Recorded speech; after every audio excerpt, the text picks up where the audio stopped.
Good morning, everyone. I'm so happy we are finally here and to see that so many people are joining us right now. Welcome to the Biotechnology Innovation Forum, Think Big in Biotechnology. I'm Anabella. I'm a member of the organization committee since its beginning, and also a PhD student from the Faculty of Biotechnology of the Catholic University of Portugal, and I'm really excited to be hosting the opening session. This is already our fourth event, and since 2019, we aim at providing relevant, current, and trendy topics in biotechnology. This year's theme, which is also a statement, is Accelerating Bioinnovation Now, and focuses our R&D activities on bioinnovation, but also on market transition and real applications that are relevant to the current context of our society. We also have the second edition of the Midis Innovation Big Impact Award, and with your help, 2 innovative projects will be recognized. So stay tuned for incoming information on this. With this in mind, we hope that our 2 panels for today, Accelerating Bioinnovation and Discussing the State of the Art in Biotech Innovation, will contribute to setting our mindset to bridging the gap between bioinnovation and market application. I would also like to take this opportunity to thank all participants. We had 200 registrations from students and professionals from the research and industry field, and I really hope you enjoy this event and have a great morning. Without further delay, I would like to thank Professor Isabel Braga da Cruz, President and Dean of Universidade Católica Portuguesa de Porto, to open this session. Professor Isabel Braga da Cruz is an AES alumni and was also President of our Alumni Association. Therefore, she knows better than anyone the relevance of these initiatives. Professor Isabel, the floor is yours. Thank you. Shall I proceed? Yeah. So good morning, everyone. I'd like to address a warming welcome to Católica at Porto and to another edition of the Biotechnology Innovation Forum, Think Big, Think in Biotech. I take this opportunity to welcome all the participants to the 4th edition of FIB that this year will be focused on the theme Accelerating Bioinnovation Now, with the objective to highlight the need for setting stage for bio-based innovations. My first special word goes to the invited speakers for sharing this work and their experience with us, as well as to the sponsor, Emery's, and to the CEO, John Mello, and to the Dean of ESB, Professor Paula Castro, that's also here with us today. And I'd like to extend this warm welcome to the other participants, students, research and professors, and also from professionals from the industry that are joining today. Additionally, I'd like to acknowledge the commitment of the ESB Alumni Association to this initiative and to the organizing committee of the conference in a close collaboration with ESB. The 4th edition of FIB will host the 2nd edition of Emery's Innovation Big Impact Award, as it was already said, an innovation context in biotech promoted by the Católica Porto Alumni Biotechnology in a partnership with the School of Biotechnology and the Emery's Inc.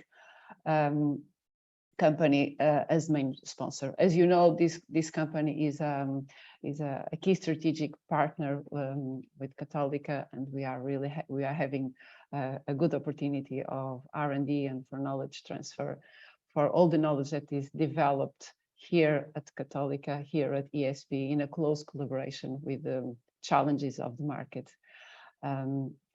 The competition is based on promotion of biotechnology innovation as a key driver for economic development, and as it aims to promoting new processes, technology, services that are both marketable and sustainable, with big positive and measurable impacts on society.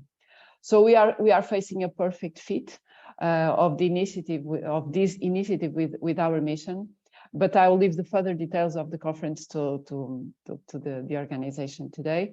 However, I'd like to highlight the importance of these discussions, covering topics such as constraints to bioinnovation, allowing to stimulate further generations. Just to finish, I take the chance to reinforce and recognize deeply the relevance of the collaboration between Católica and the Alumni Association.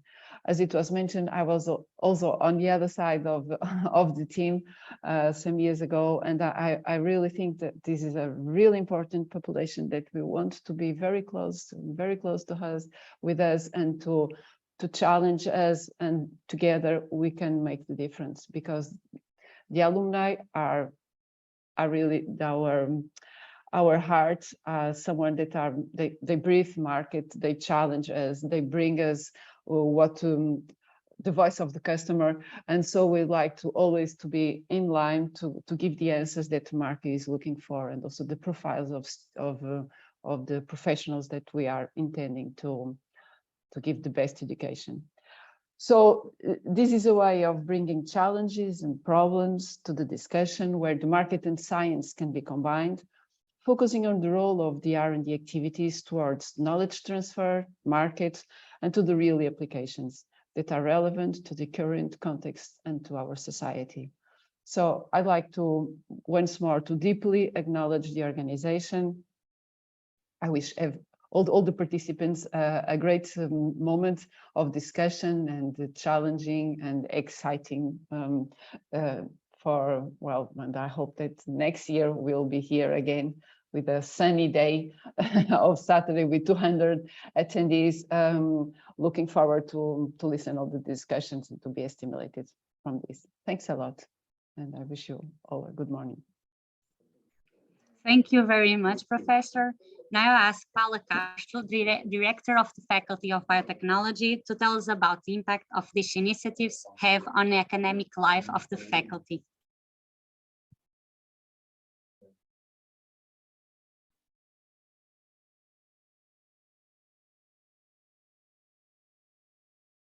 Good morning and welcome, everyone. It is my great honor and privilege to greet you all to this fourth edition of the Biotechnology Innovation Forum, Think Big in Biotechnology, this year under the theme Accelerating Biotechnology Now. We in the school, we do take very seriously this word, innovation, and we also take very seriously the students, especially the young generations. We are now bridging with the alumni and the older generations. Following the success of last year's event, we meet again online. And a quick look at the attendees on this Saturday morning, sunny. I can sense your enthusiasm. In fact, you represent all the reasons this has become a well-established event, this broad participation. But I would like just to share a couple of heartfelt messages. First and foremost, and this is sincerely true, I feel a deep gratitude towards our alumni association. This event is a true sense of belonging for our graduates that have matured through the past years, and their generosity to pay it forward. Isabel was saying this, their cooperation with the school, it covers so many arenas. I have to say, I am an alumna myself. I always get emotional because we still see ourselves today as a family, just as when I enrolled in this school in the very first class in 1984. So a big capital letters to you all for the organizations, for your efforts, for the results, with also a special word of appreciation to our conference chair, Hugo Chopina, is there all the time, pushing us forward to have this being a success in the end. And with him, I greet all the rest of the organizers. I see Annabella Vega here today hosting the session. Is good to see that the young generation is stepping in, and also shows that probably is a sign of her innovation. And I would like also to greet my colleague Ana Oliveira, who is really also a big heart in this event. Of course, the speakers are the main reason we all come together this morning, and that means that I want to extend my appreciation to all those that are giving generously their time to share their knowledge here this morning. We do have a rich mix of academia, company, researchers talking to each other and cross-pollinating beautifully. And some of these are alumni. Among those that really run fast on bioinnovation, we have Delphine Ferreira, Maria João Maia, Sérgio Silva, on this first panel, Rui Marques. A big thank you to all that are giving their thoughts or their experience on this big innovation panel. And we will also have this discussion on the latest generation in biotechnological innovation. And we have Benedita Chaves. She is an alumna from the school, from Lipor. She's been having a great work on sustainability throughout the years. She's an environmental engineer. Jean Mel from Amir Deseo from Amiris. They have been with us. Amir is the company since 2016, since 2019 in our building in Foz campus, and it's been really a boost to our innovation market of biotechnology, and also it's been a great environment for our students to see how we can have not only the national companies, but also international companies with us, trying to work towards innovation, towards sustainability within this concept of circular economy. And we also have today Professor Pinto Santos. I'm saying professor because he's really a dear professor of all alumni, the oldest generation, and I'm sure you will see why. It's a great pleasure to also to have him here. They are all true experts in their fields, and they will always be a major source of inspiration to us all. This event will also bring us the winners of the second edition of the Amira's Innovation Big Impact Award. This is an innovation in this Innovation in Biotechnology Prize is a competition promoted by our alumni association in partnership with Amiris and our faculty, and this is really important for us to put to the possibility for our students, our researchers from the school and from outside, which has been the case this year and last year, with to show us their ideas, and someone is going to end the day in a very good mood. I'm sure. So thanks to all involved in such an ambitious meeting. Thanks for being here. Have a great time, and we hope we'll see again next year. Thank you. Good morning. Thank you so much, Professor. What an inspiration. Now I give the floor to Catarina Gião from the organization committee to continue with our session. Good morning, everyone. I'm here to inform you that voting for the Amiris Innovation Big Impact Award is now open. All attendees can participate in the award and can evaluate of the selected projects through the link provided in the chat. Make sure you use the same email of your registration process, otherwise your vote will not be considered. During today's session, selected candidates will present their pitches and projects. And with your help, the big impact innovator and rising innovator will be recognized. Abstracts and pitches are available on our website and can be consulted at any time. We will now start the first panel. Therefore, I invite João Golvinhas from the organization committee and a former student to introduce the panel that he will moderate. Thank you so much. Thank you very much. Good morning to everyone watching. It is now come time for our first panel, Accelerating Bioinnovation Now. I am Alexandre Golvinhas Pina, a former student from Escola Superior de Biotechnology, member of the organization of this event, and a Master Biomedical Engineer. It has been a pleasure to be here, invited to be moderating this panel. And with me, I have in online format our guest speakers, Delphine Ferreira, Luís Marques, Maria João Maia, and Sérgio Silva. Hello to you all. Before we begin, allow me to set the tone first for how this segment will play on. We will first have a setup introduction by Delphine Ferreira. We'll shed some light on biotechnology and its potential for growth and innovation nowadays in recent years as well. Afterwards, each of our speakers should take some time to talk about themselves, their experience, what they do, and what their journeys have been like, and what they do and what's their focus. Then we will move along with the discussion of this panel, both of the presentation and of other topics that we have presented for them. And also, if there's still time, we can answer some Q&A from the public. So without further ado, I would give way for Delphine to present himself and to carry on with his presentation. If you please, Delphine, thank you.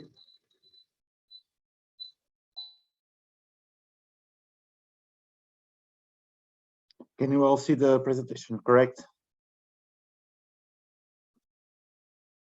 Okay, so hi everyone. My name is Delphine Ferreira, and just a small introduction about myself. So I've done both my bachelor and my master's at the Escola Superior de Biotechnology, so it's good for me to be presenting here to some of my friends, fellow alumni, and also former professors. After leaving Católica, I worked as a scientist in a pharmaceutical company, and then I pursued the PhD, working with a group of bacteria that is versatile for biotech applications. And now I'm an analyst in a business consulting company, focusing more in pharma and biotech R&D topics. So regarding my relationship with biotechnology, my career path has moved from being a bench scientist to now being someone that is outside the industry, but having a global view about the sector. So my presentation today will be divided in two parts. In the first one, I intend to talk about the biotech landscape, the several markets and industries that are touched by biotechnology. And then in the second part, I will focus more on how this sector is growing and also dedicate some time to talk about future perspectives. So about the landscape. When we look at biotech companies and what they do, we can categorize them in several ways. One, we can look at their capabilities. For instance, looking at the value chain, if it is a company that is more focused on discovering a molecule, if it's a company that is more focused on developing that molecule. We can also look at their end markets. So if they are, if the market, it's the fuels, if it is food, if it is pharma and some other, I will dive into that later. Or we can also look at them from the type of product. So from the chemical/biological point of view, whether it's an amino acid, mammalian tissue, probiotics, vitamins. And so starting first with the capabilities, this is an overview of the value chain. And more we see mainly two cross-cutting plays associated with specific biotech capabilities. One of them, it's the platform ecosystem. So these are platform companies that are industrializing the discovery, and they are typically technology-based. And we have some famous recent examples from discovering the COVID vaccine. So these are companies that have platforms, but their main challenge is that they lack the access to the markets, and also the costs to manufacture at scale. They don't have the know-how to manufacture at scale, and so they need to partner up with the CDMOs. So CDMO stands for Contractor for Development and Manufacturing Organization. So these are typically partners that can grab that molecule and develop it and commercialize it. Again, as I mentioned, these are two different cross-cutting plays. There are also companies that have everything from one side to the other. So this is from the capability side. Looking at the markets that are served by biotechnology, so this is another angle to look at biotechnology. We have fuels, material, industrial, household, personal care, mainly cosmetics, feed, food, crop agriculture, and pharmaceutical. I will dive into this later. And we can also look at the type of products that are produced by biotech companies. There are a lot of them here. I just will mention a few, like oils, vitamins, biopolymers, small APIs, and biologic APIs. API stands for active pharmaceutical ingredient, and normally the difference between these two, it's a small API, it's a small molecule that is normally produced via chemical synthesis. So for instance, acetyl salicylic acid, that is a small API. Or we can also look at biologic APIs. Biologic, they are typically larger, so normally proteins. And the way of synthesize them is through bacterial or by yeast fermentation. And these are typically, for instance, monoclonal antibodies, recombinant antibodies. And again, there are a few other products that are produced by biotechnology. And if we match the products and the markets, what do we get? It's this table. So these are the most established technologies in the biotech sector. I'd like to point out that this is not an exhaustive list. Again, these are just the best established technologies. In fact, biotech is so widespread that we could, in theory, fill all this table. But so now I will talk a little bit about some of these columns and some of these rows. I will start with the most commoditized areas. So areas where the markets and the technology is mature and it's difficult to observe innovation here. So one of them is the fuel. So biofuels, in this case, we are talking about biotechnology. And this is a well-developed area. And actually the innovation here, it's mainly driven by regulations. So for instance, there were a few years ago, the Europe regulation on the hydrogenated waste oils. So yeah, the innovation normally comes from regulation. Also materials, so these are the production of building block chemicals. Although there are some biotech companies working here, it is currently difficult to compete with the petro-based routes. So because in those cases the production is cheaper. However, again, regulation, this is becoming stricter. So with the CO2 taxation, circular economy, so there is potential for growth here.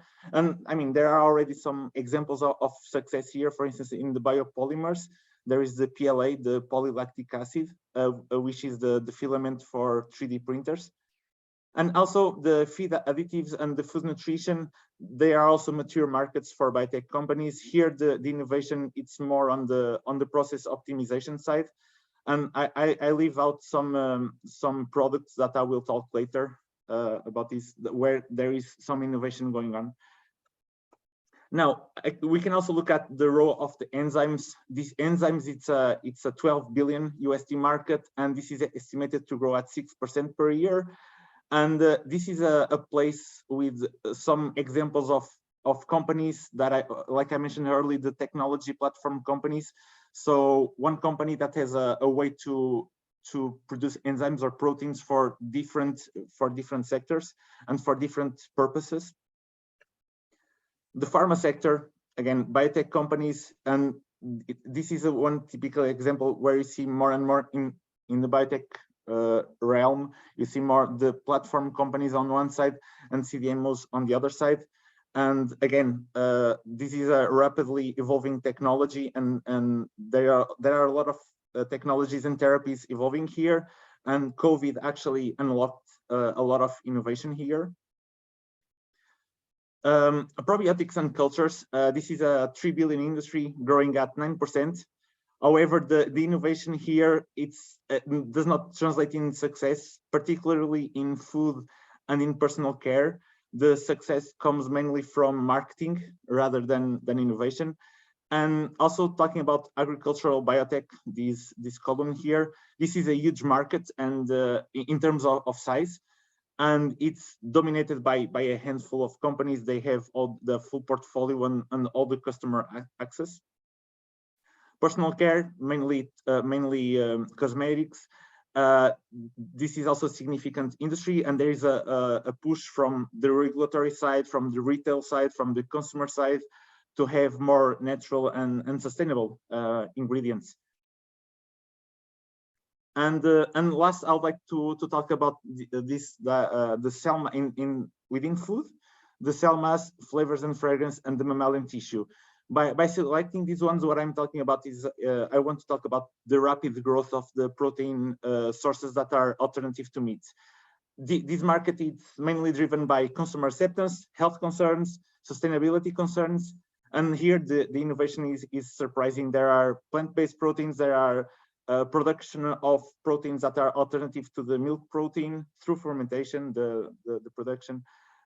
Production of the egg white using modified yeast.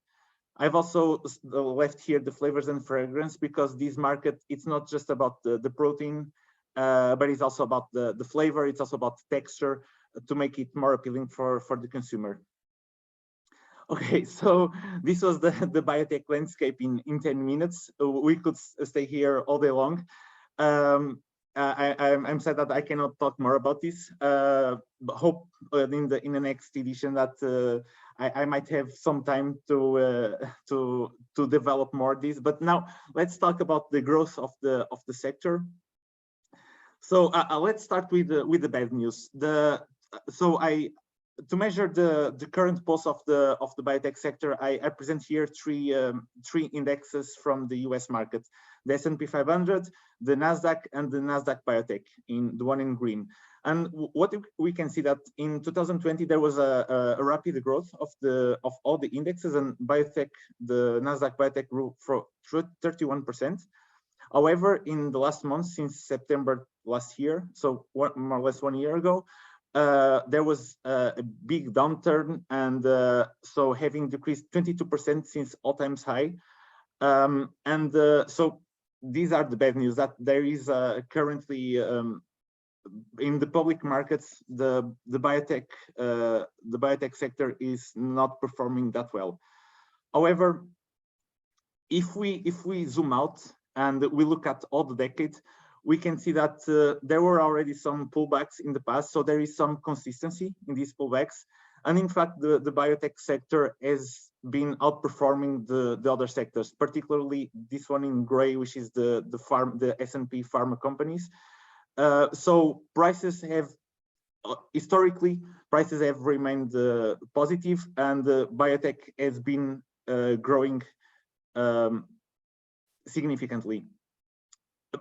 So this was the US market. Now I want to show the European and the China market. And in fact, here, it's more appealing. So the current status of in particularly the European index. So we can see in green the European biotechs, and this is the broader EU stock market. And we can see that despite the downturn in the last year, there is still a huge outperformance in biotech companies.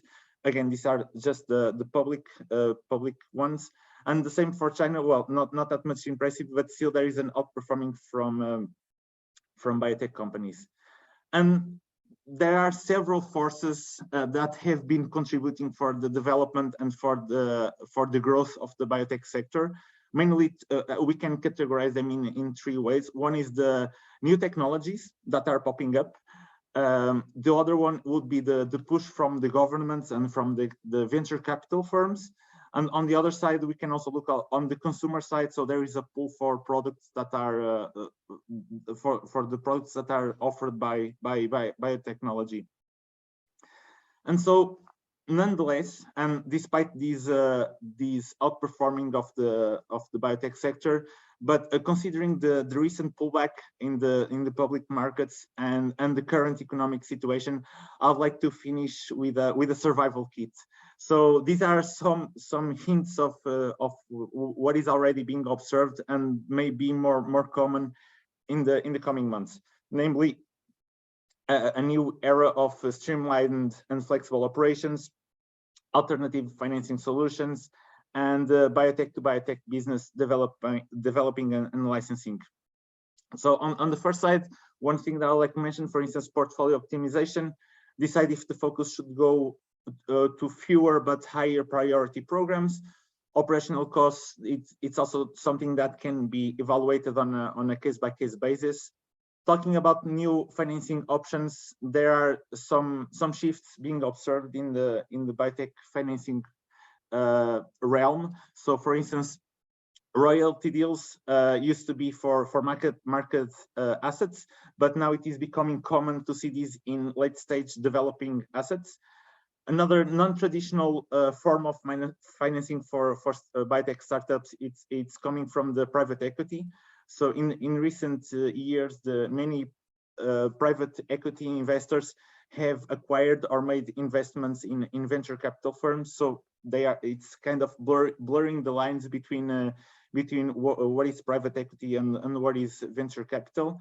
And also another one, it's the debt financing. It's something that is not common, and biotech companies should consider the characteristics and the long-term implications of this.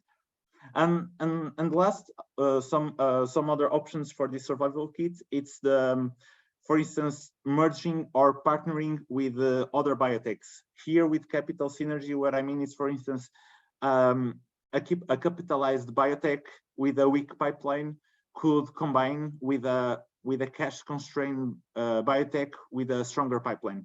Or, for instance, the manufacturing plant that is being used by one company to produce a commercialized asset, that facility could also be used by a biotech company to develop an asset.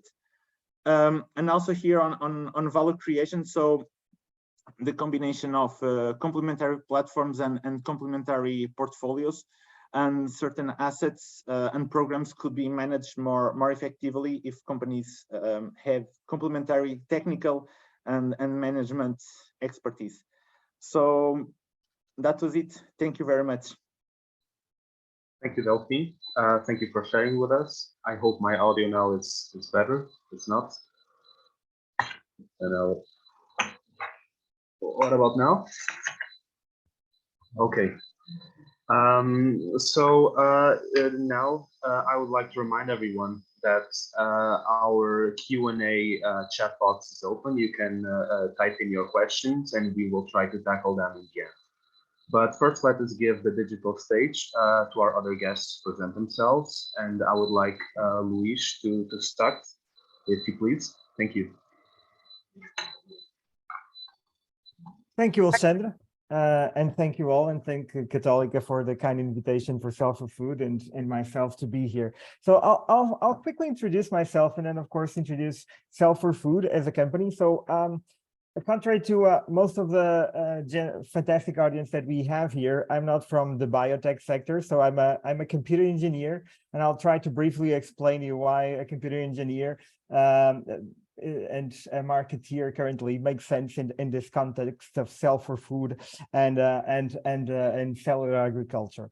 So my background, as I told you, I'm a computer engineer. I started as most computer engineers, my own company, for a technology company. It's at early stage at university.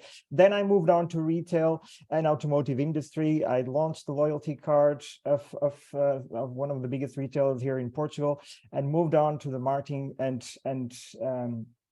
commercial side. So working more in trade areas, launching different businesses. And on a later stage, entering and more related with this food business, being responsible for the healthy nutrition of the health and wellness department of one of those biggest retailers in Portugal. So more recently, I've been working more on the academic side, working on strategy and marketing, and I'm telling you this because it's a fundamental aspect of what is Self4Food, which is a startup on cell-based food development, specifically on the fish area. We've been developing, and one of the questions that being asked very often is, how do you start a new company on this area, and what type of profiles do you have? So actually, Cell for Food is a startup with 7 co-founders with different areas of expertise. Some of them more on technological side, scientists from Lisbon, from around Portugal as well, and other expertise like financial, marketing, and strategy. Also, a strong component of legal aspects to build what we call the very multifunctional team to start this business. And what exactly is Cell for Food, and which businesses are we operating? So we discussed where were those opportunities, and we've been discussing, of course, cultivated meat as an area that is revolutionizing the food industry, and being a lot passionate about food on different disciplines, professionally and even personally. We understood that conventional meats were growing and will grow even more in the future because of different growing population and growing middle class that is, of course, increasing food and meat consumption. So we believed that we had to have better alternatives of cultivated team, and cultivated meat, of course, is one of the key areas of interest for us.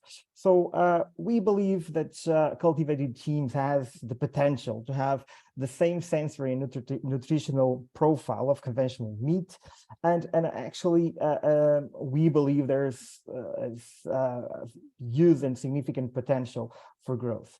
On that sense, we started Cell for Food and started understanding what exactly was the product value chain, and we understood cell lines and developing cell lines for cell banks, then thinking about growth factors, cultural media. And when looking at the different product value chain, we defined Cell for Food as at this stage where we are about a year old, start developing cell lines for fish in this first year. So what we've been doing as a company is actually working at Terinov in Azores and getting the best cell lines for fish. We've been working relatively for a year. We started our operations in Azores in August, September this year. We already have a couple of people working there, and of course we have 3 main lines of business. One of them, of course, is developing the cell line biobank and getting certified origin cells, which we call our Alpha business unit. We're also thinking about then the commercialization of those cell lines, which we call the Omega business unit, where we're thinking about selling our cell lines and also cell lines for other producers. And finally, another area of developing is developing consulting services with our teams of experts, helping other companies to develop projects on numerous areas of the product value chain. This is Cell for Food in a very small and condensed nutshell. Of course, on the Q&A, we'll have time to explore it a bit more. We've been, I think that a couple of challenges that we've been having, of course, always the investment. Always, that's the first one, of course, how we get the funding to actually develop a new startup. Another challenge that we've been having, of course, is how to have this right mix and balance of scientists and researchers and of course, different people from different areas and merging them together to have and deliver a nice value proposition for the market. And of course, to have teams that are spread around the country, Lisbon, Minho, Porto, Azores, and have on this stage on a startup, people working together on multiple geographies. I think that those are, in a nutshell, Cell for Food. That's me, and Alexandre, I'll give you the stage, and we'll continue from there. Thank you. Thank you so much for sharing about yourself and about Cell for Food. Now I'll give way for Maria João Maia. Thank you. Hi, good morning all. First of all, thank you for the invitation. So it's a pleasure to be here today with you and present you Corium Biotech. So I'm the CEO of this startup. We are bioproducing exotic leather in laboratory, and it all came down in a combination of different pathways that we and the other co-founder have. So I'm a pharmacist, and the reason why I choose pharmacy in the first place is that I wanted to contribute to new developments in the dermatology area. So new medicines, new topic products. So it evolved from there. After I took, I had a master in cosmetic, and so the follow step was a PhD. So I also have a PhD in cellular biology, and all that turned to be around skin. So skin is the conductor of all my career so far. During the PhD, we developed this technique where we can reconstruct human skin in laboratory for mechanical testing, for testing new molecules, and that's how the idea of Corium Biotech rise in the first place. So we are, as I said, reconstructing exotic skin in laboratory to turn it into leather. And the reason why we are doing it specifically for exotics is that because exotic animals, when I mean exotic is crocodile, snakes, iguanas, all the animals that are killed for fashion. So differently from our competitors that work mainly on bovine skin or bovine leather, or other companies that are trying to mimic leather through other microorganisms, we really found this niche where we can really solve a solution. And I think the purpose today of biotechnology and all, especially non-related to pharma, is really to focus on the problem and on the best way to solve it and to have a real impact. And so that's what we are doing. So we started in 2021. So it's been 1.5 years now. So we have already our first prototype. We collected cells from different animals, and now we are starting our scale up, which is a delicate part of the process in any biotech, I believe, because the amount of funding that you need to really come up with a scale up strategy is very consequent. When we started in the lab, it's one thing, but try to pull it out and that it came out a solution that could be industrial. So that's the stage where we are now. And now I will pass the word to my colleague, and we will discuss more about it in a while. Thank you very much. And now, last but not least, I will give the stage to Sergio Silva. Thank you very much, Alexandre. Thank you, Católica, and you for the kind invitation. I'm an electronic engineer since 1998. So I've been on the innovation fields for more than 20 years now. And currently I'm working on Adaptech as CTO. Adaptech is a biotech innovation company that is trying to bring new smart technologies to OP markets with the goal of empowering clinicians with data to support better sock fitting and monitoring methods to improve the quality of life of lower limb loss persons. So probably the best way to show you is that I can maybe share my screen, and then you can see. So Adaptech is trying to tackle a challenge that we found on the OAP market, that everything is done manually and with the lack of the help of technology.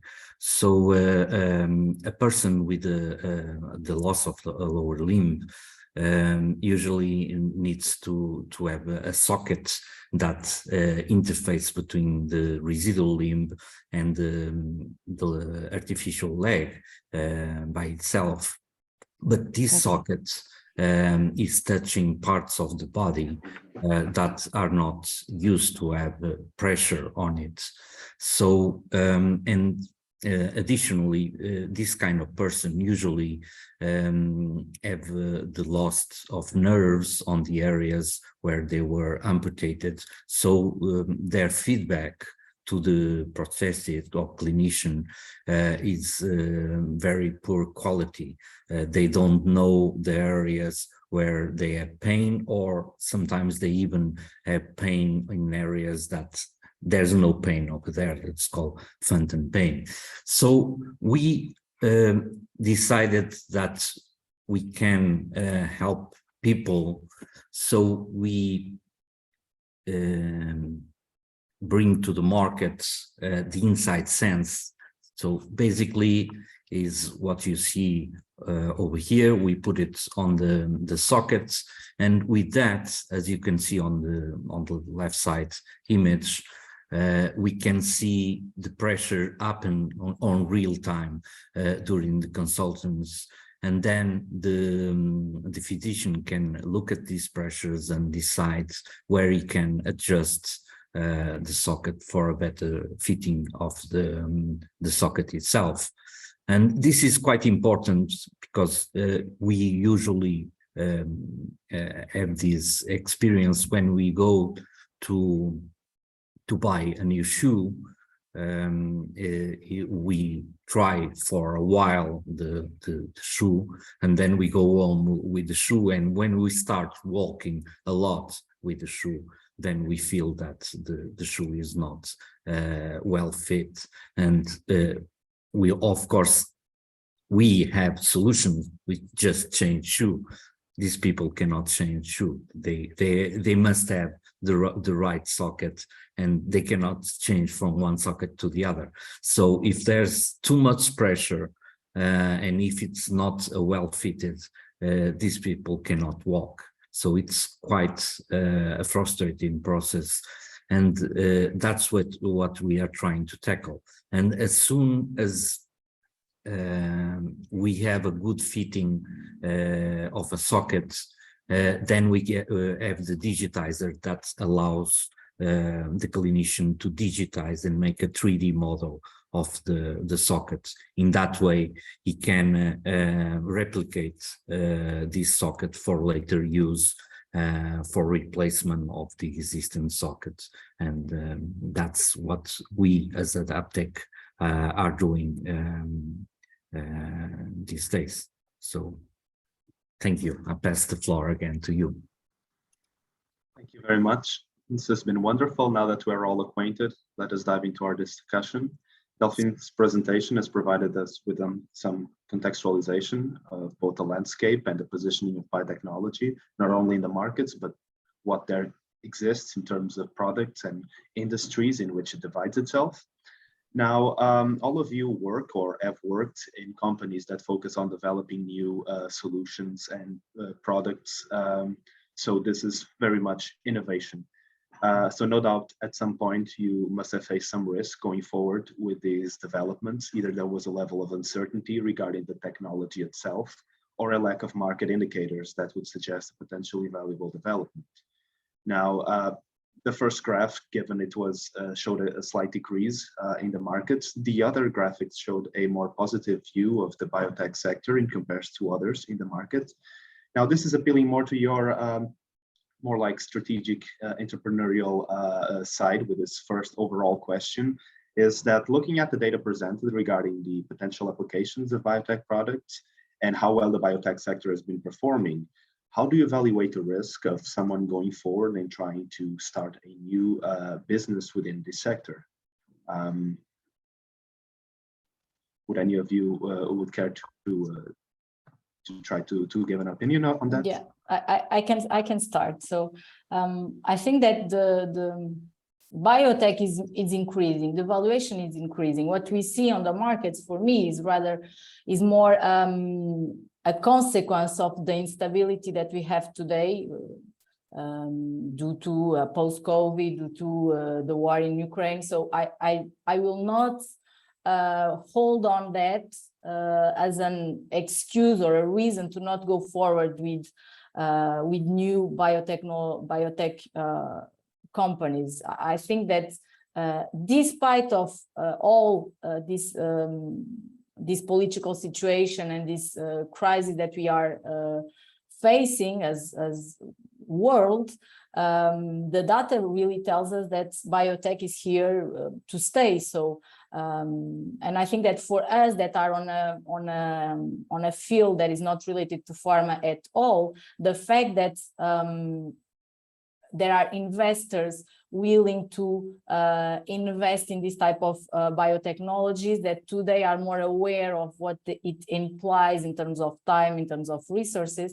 It actually gives us strength to continue on the path. And I think other founders that are thinking of starting a business should go forward with it. Yeah. So I can go now, and yeah, I totally agree with Maria João. I do think that the slowdown that you see on the graphs, it's quite normal because we had a big boost on biotech industry related to COVID. So COVID and any other industry, in fact, that did innovation had a boost related with COVID, because basically during that time people invest a lot because they know that was an area that was going to grow quite fast, and that is natural that after a big boost of growth you have a little slowdown slope. It's not abnormal. And doesn't mean that there's going to be a lack of investment on biotech. Just mean that is going to back to the normal growth that biotech was having before. Of course, like in our area, we are entering an area that there was almost no technology before.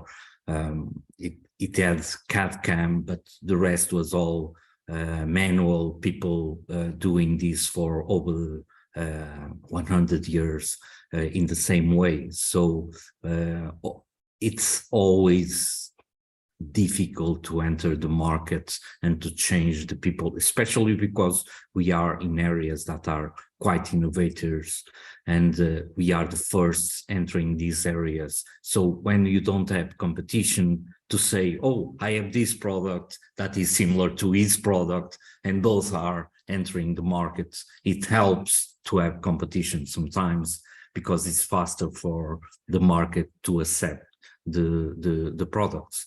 We usually, when you are the only one on the market, it tends to be more difficult because you need to go everywhere. You need to open a new market, and that is the big problem with the biotech companies. But I do think that VCs and other investors do understand quite well the progress of a startup to scale up, and they understand that. Probably they understand better than governments that we need to have our growth, we need to have our losses, our turns from left to right, to change strategies in the way that we are getting into the market, because this is the natural growth of a company. And if you expect to enter the biotech market and you expect that immediately you start having a lot of money from the market, passing rapidly from the startup to scale up, that is not going to happen. It's always a very difficult trajectory with a lot or roadblocks, mainly from the market itself, that sometimes it pushes for the innovation itself. Like in the case of COVID, everybody was pushing to have the vaccine and so on. But most of the times you are struggling to get people to understand your innovation and understand that your innovation is good for what they need. Thank you so much, Luis. I think you are muted.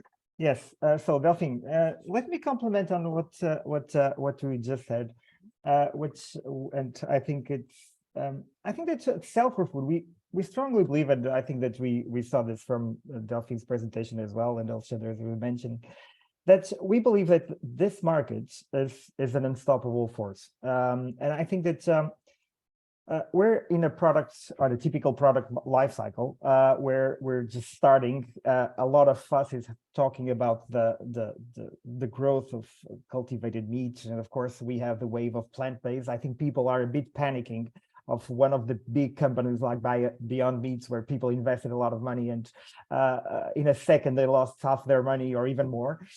So people are questioning a lot of things. So I think that regarding the market cycle, we're in a stage that, of course, a lot of innovators are coming to the markets. And from that perspective, people that are, as Maria João and ourselves, that are investing in our companies, we don't see investing being reduced. What we see is a lot of competitors coming in and people questioning their business models, because a lot of new companies are entering new areas of developing across the product value chain.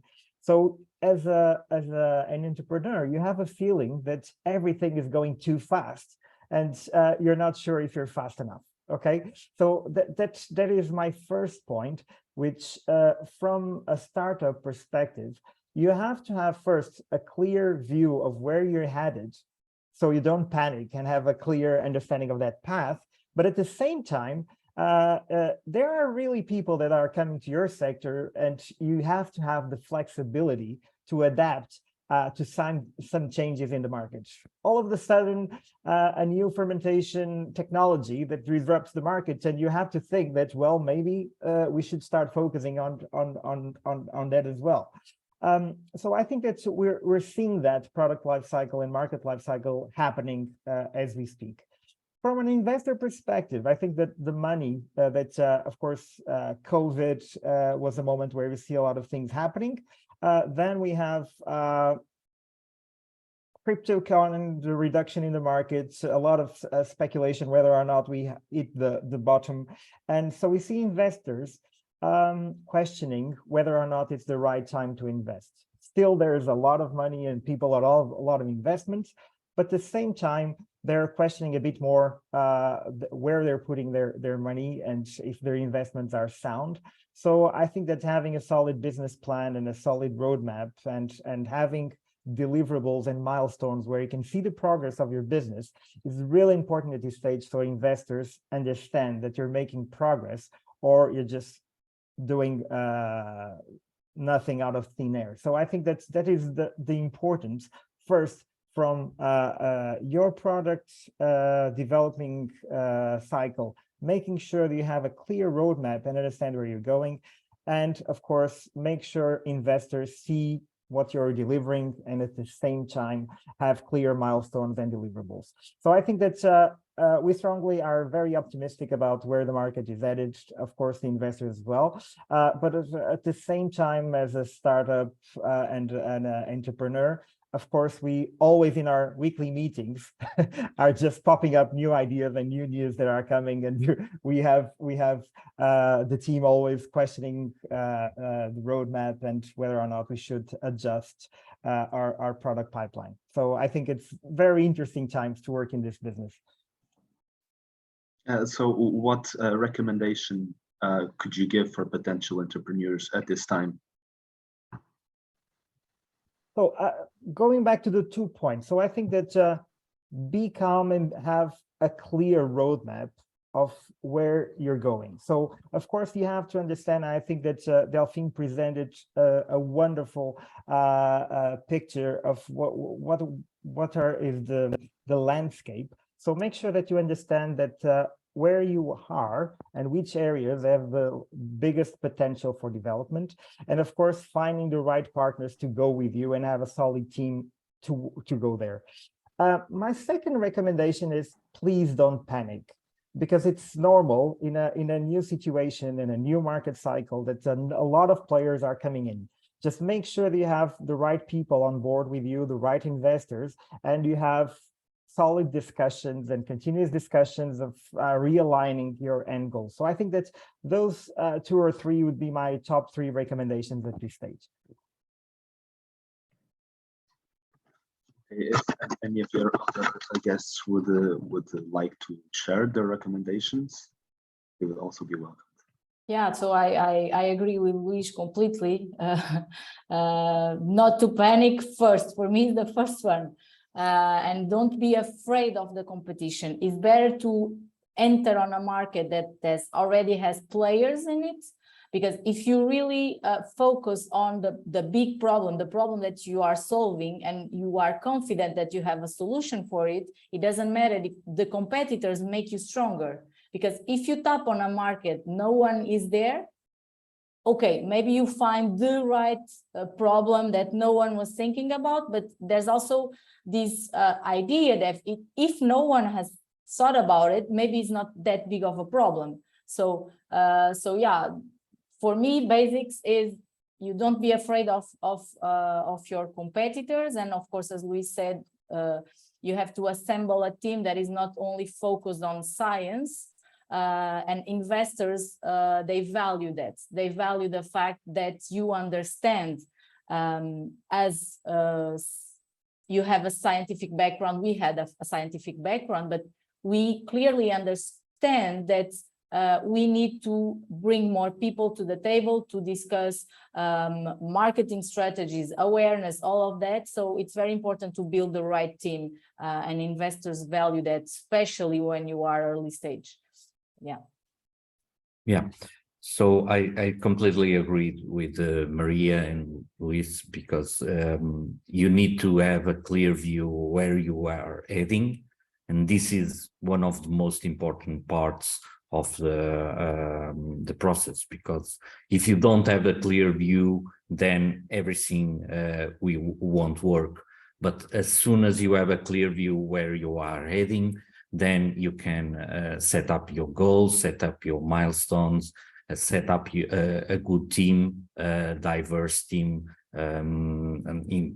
You should have not only biomedical engineers, you should have electronic, you should have mechanical, you should have all areas working together, software, embedded firmware, all areas working together to get you the right product on the right time on the market. And as soon as you have feedbacks from the market, go with these feedbacks and improve your product. That is the important part. And don't be afraid, because losses happen all the time. You just need to be clear where you are going, because that's part of the roadmap. And when you do a roadmap, don't try to do it without losses, because that won't happen. You will have roadblocks on the way. You need to know how to pass around these roadblocks and go ahead and follow your road. So going back to what you said earlier about roadblocks and comparing the new innovations with other products in the market, we have a question already in our Q&A. How does biotechnology can promote sustainability and compete with equivalent synthetic products in the markets?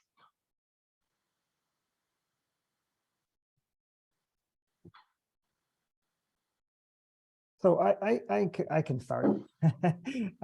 So I'll from the early presentation that I was quickly sharing from my background. So I'll give you before going to the bio and cultivated meat, I'll give you the healthy nutrition view. So I was responsible for the healthy nutrition for a long time at a Portuguese retailer, and we were discussing how are people going to pay more for healthy nutrition products or organic products, and how can we bridge the gap? So there's of course the part of the demand side where consumers will be willing to pay the difference, but of course what we see is they're only paying just a small percentage increase in terms of price. Otherwise they will switch to the traditional optional.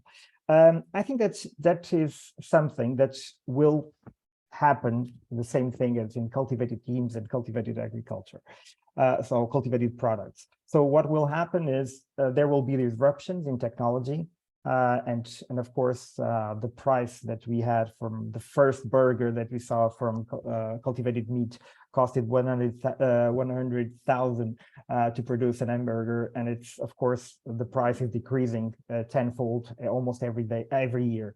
And of course, that's the disruption in technology that will bridge that gap.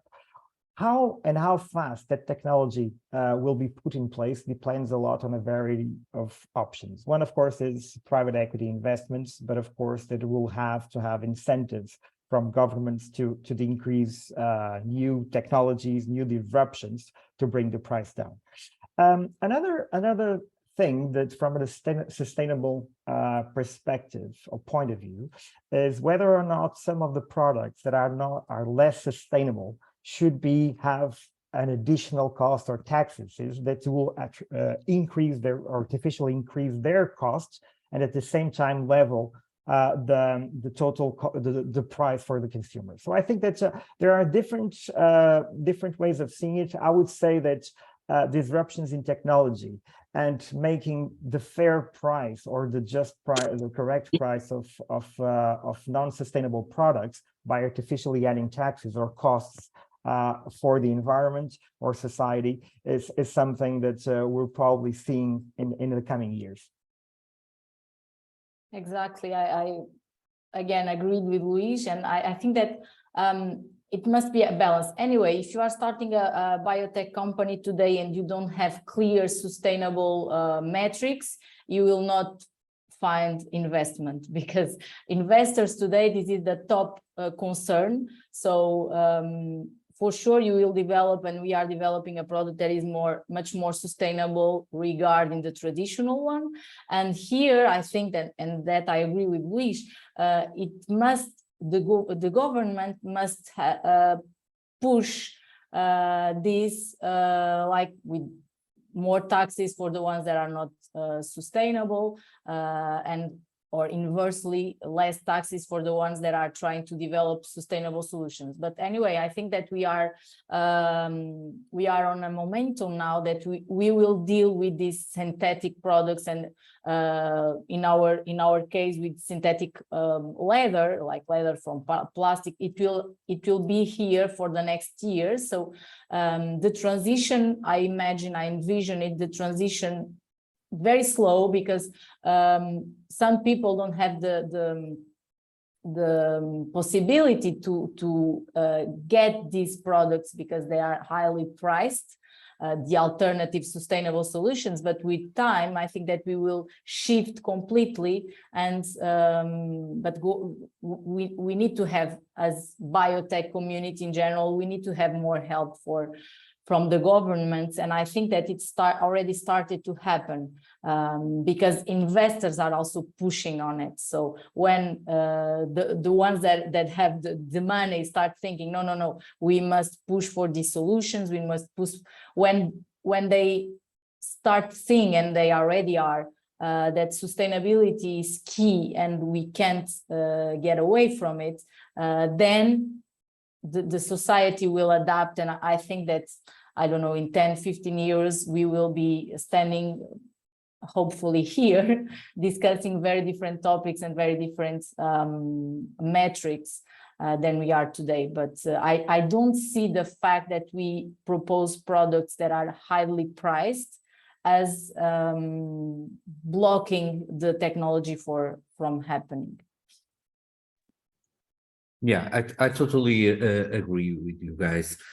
In fact, I've seen this in the past in many other areas, not only in this area, that some in the former jobs that I had, we do innovation for other companies. So someone arrives to us in the past with an idea and they want to have this idea implemented. So we did everything from designing the product until they have the product produced in mass production. So usually many of these people tend to be afraid of being more expensive than the competition on the market, because if they are bringing innovation, they shouldn't be afraid of being more expensive. This is quite important that the consumer understands that innovation comes with a price, and people pay for having better stuff. So if you are getting lower price than your competition just because you are afraid of competition, then you are ruining your own market. You shouldn't do that. And investors are quite sensitive when they see that you don't have a value for your product that is on the right spot for the product itself in terms of the market. And in fact, you have talked about pushes from the government and from other companies that you innovate for, and also, as Marie-João said, and Delphine also mentioned that in his presentation about what pushes can be done in order to promote this innovation. So Delphine, if you could further elaborate on what is your vision on this topic. You are muted. Yeah, sorry. Yeah, so yeah, when I mean I was talking about so again, this is a lot of factors that are pushing here, and we there's a little bit of everything. There is a bit of so there is a part of the entrepreneurial drive from the people that have that are starting the startups, but and that can be something, but yeah, we also need some factors besides the entrepreneurial drive from them. So as I mentioned, it's mainly the push and the pull from the. So on one side you have consumers that are demanding for more sustainable products, that ideally, if that sustainability can come with a reduced price, which we already talked, it's not that simple, but it will also be something well observed from the consumer side. But you can also see it from the government side and from the investor side. And yeah, when I mean investor, I was talking about the venture capitals. You can have regulations that, like Luis mentioned, that can strict and that can, for instance, artificially increase the price of the non-sustainable products. You can have regulations that for instance, tax the CO2 taxation, promote a circular economy, and also you have these forces that no one can control. For instance, the war and COVID. So all of these, you have crisis happening everywhere. So it's also that also creates the need for us to be more sustainable and try to sparkle the innovation, and from that point of view, and biotechnology can play a role there in addressing all these concerns that are popping up, the ones that we can control and the others that we cannot control. Thank you, Delphine. And now we are coming short in time. We still have time for one more question that comes from Tiago in our audience. How many times did you fail before starting to have success? And I would add on to this by asking you, what message could you leave to our audience for anyone wanting to be innovators themselves?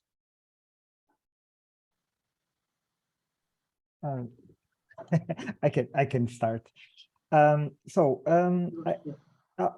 I'll start with I'll share. Can I just share my screen with one slide, because I think it's important.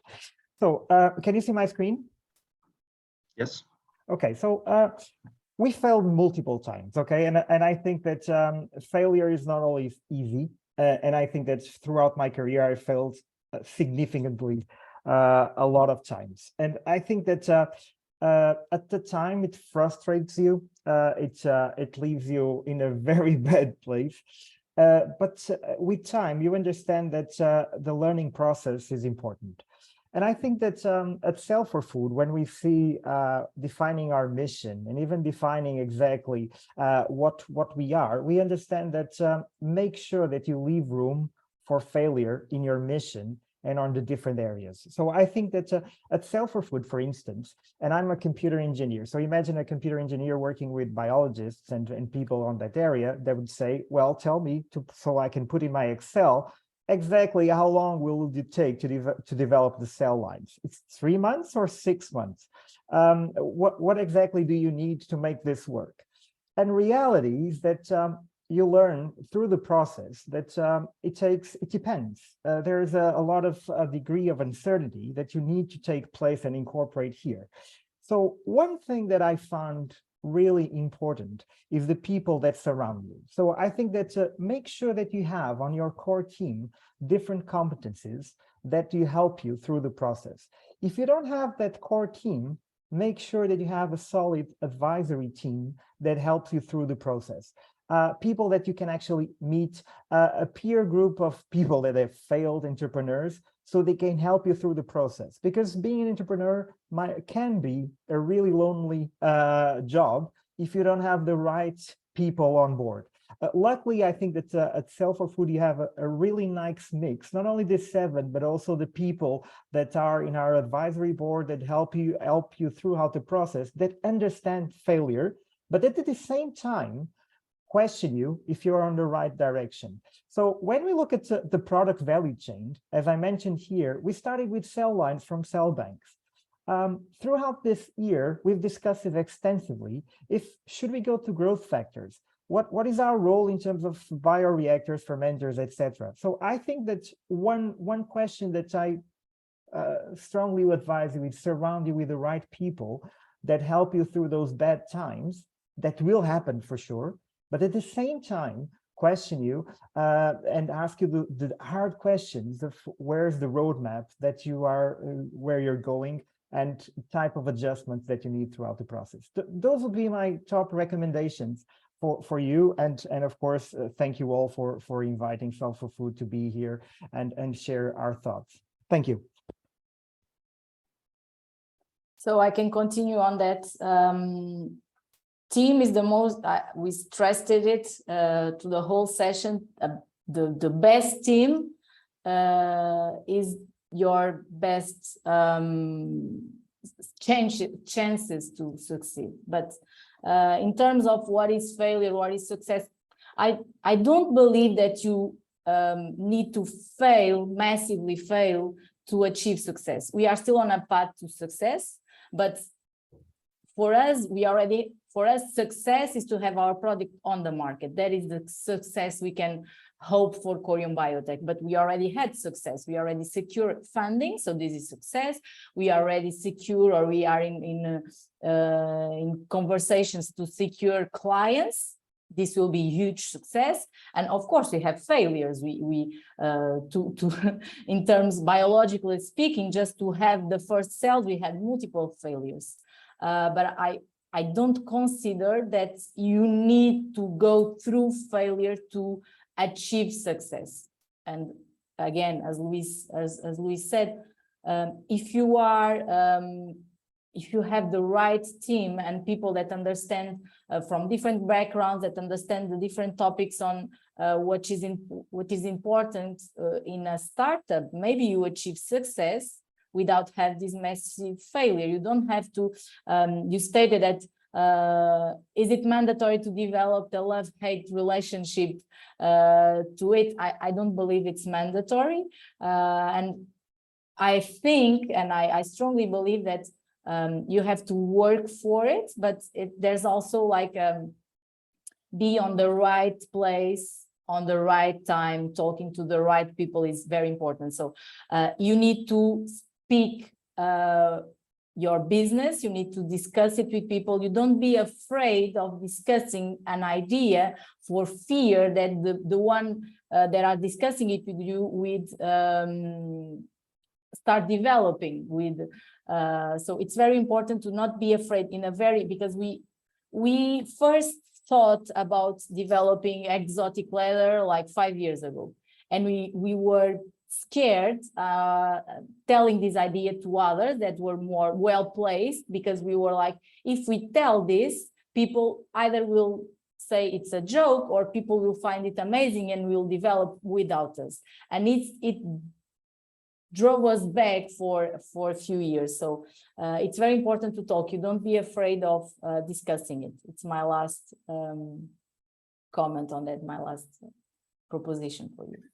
Yeah, I think Delphine stated on the chat, success is going from failure to failure without losing enthusiasm. Winston Churchill said that, and the fact is that during your path, you will many times fail, not big fails, not stranded fails, but you will try some idea, your team has a problem, or you identify a roadblock that needs to be passed, and you will try several solutions until you get the right solution to go on and continue your path.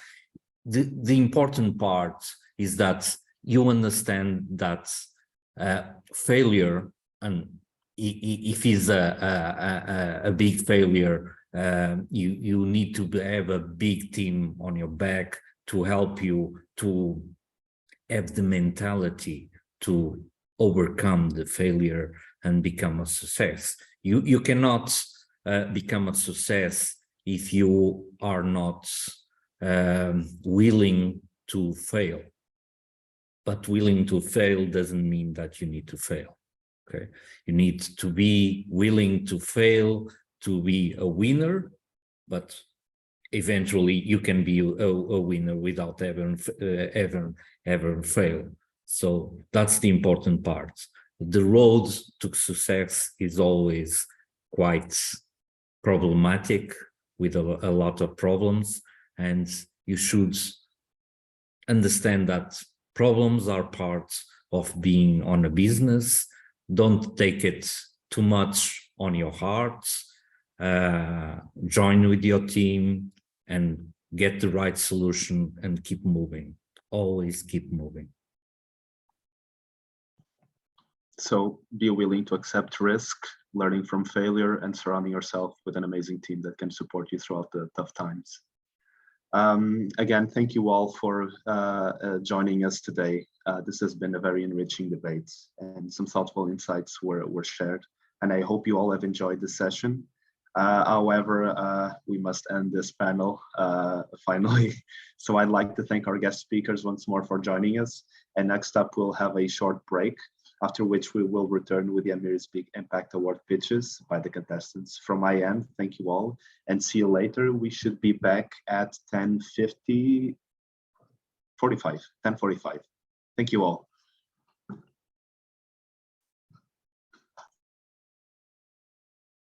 Thank you.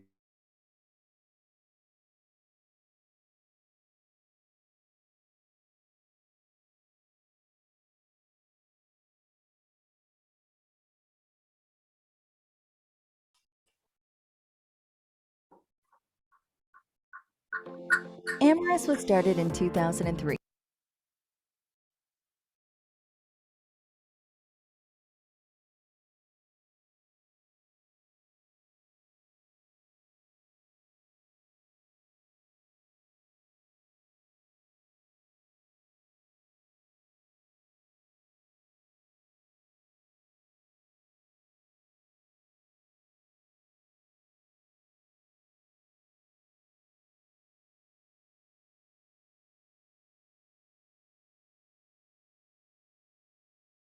when our scientists received a grant from the Bill and Melinda Gates Foundation to develop a molecule needed for malaria treatment, saving 1 million children's lives. Since then, we have developed 8 molecules which are used as key ingredients in the world's top brands for clean beauty, health and wellness, and flavors and fragrances. We have about 20 more molecules in our pipeline. We've invested more than 500 million in technology to accelerate the development of the purest molecules through fermentation with sugarcane, the most regenerative resource on the planet. Amyris stands on one principle in everything we do: no compromise. This means we only create the purest molecules for today and tomorrow. We are setting a new standard by making ingredients that are sustainably sourced, cost less, and are more effective. Everything we make has got to be better for people, better for business, and better for the planet. That's what no compromise means to Amyris. We're making the world healthier, one pure molecule at a time.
What does a scientist know about passion?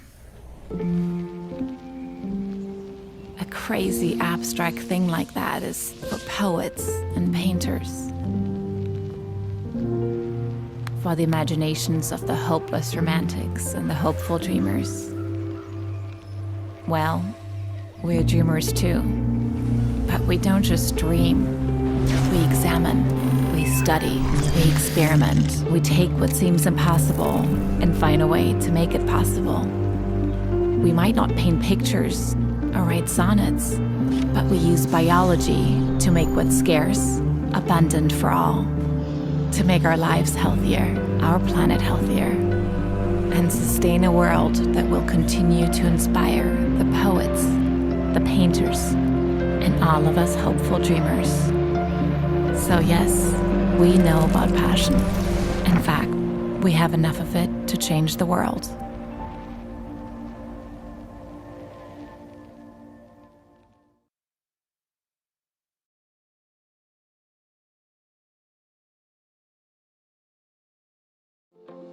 Amyris was started in 2003 when our scientists received a grant from the Bill and Melinda Gates Foundation to develop a molecule needed for malaria treatment, saving 1 million children's lives. Since then, we have developed 8 molecules which are used as key ingredients in the world's top brands for clean beauty, health and wellness, and flavors and fragrances. We have about 20 more molecules in our pipeline. We've invested more than $500 million in technology to accelerate the development of the purest molecules through fermentation with sugarcane, the most regenerative resource on the planet. Amyris stands on one principle in everything we do: no compromise. This means we only create the purest molecules for today and tomorrow. We are setting a new standard by making ingredients that are sustainably sourced, cost less, and are more effective. Everything we make has got to be better for people, better for business, and better for the planet. That's what no compromise means to Amyris. We're making the world healthier, one pure molecule at a time.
What does a scientist know about passion? A crazy abstract thing like that is for poets and painters, for the imaginations of the hopeless romantics and the hopeful dreamers. Well, we're dreamers too, but we don't just dream. We examine, we study, we experiment. We take what seems impossible and find a way to make it possible.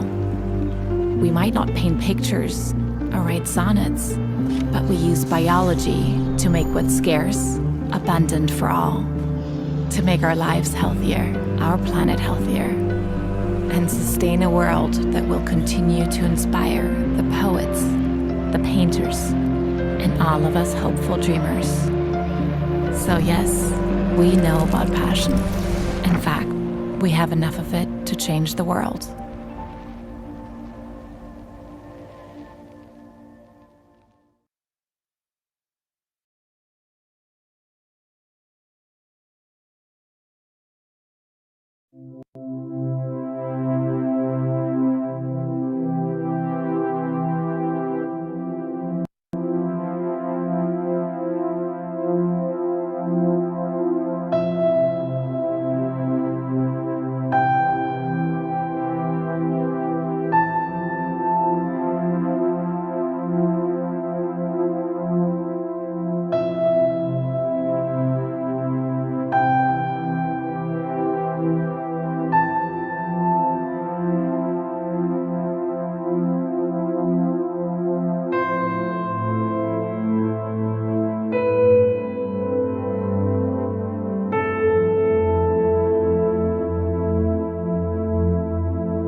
And before we proceed, I would like to remind you that the audience, that voting is still open.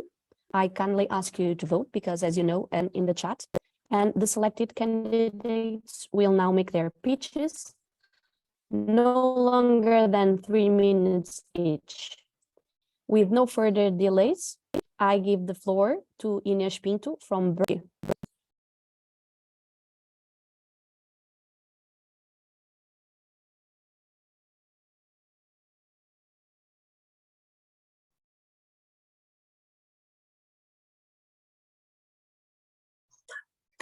Good morning, I'm just going to share the screen. And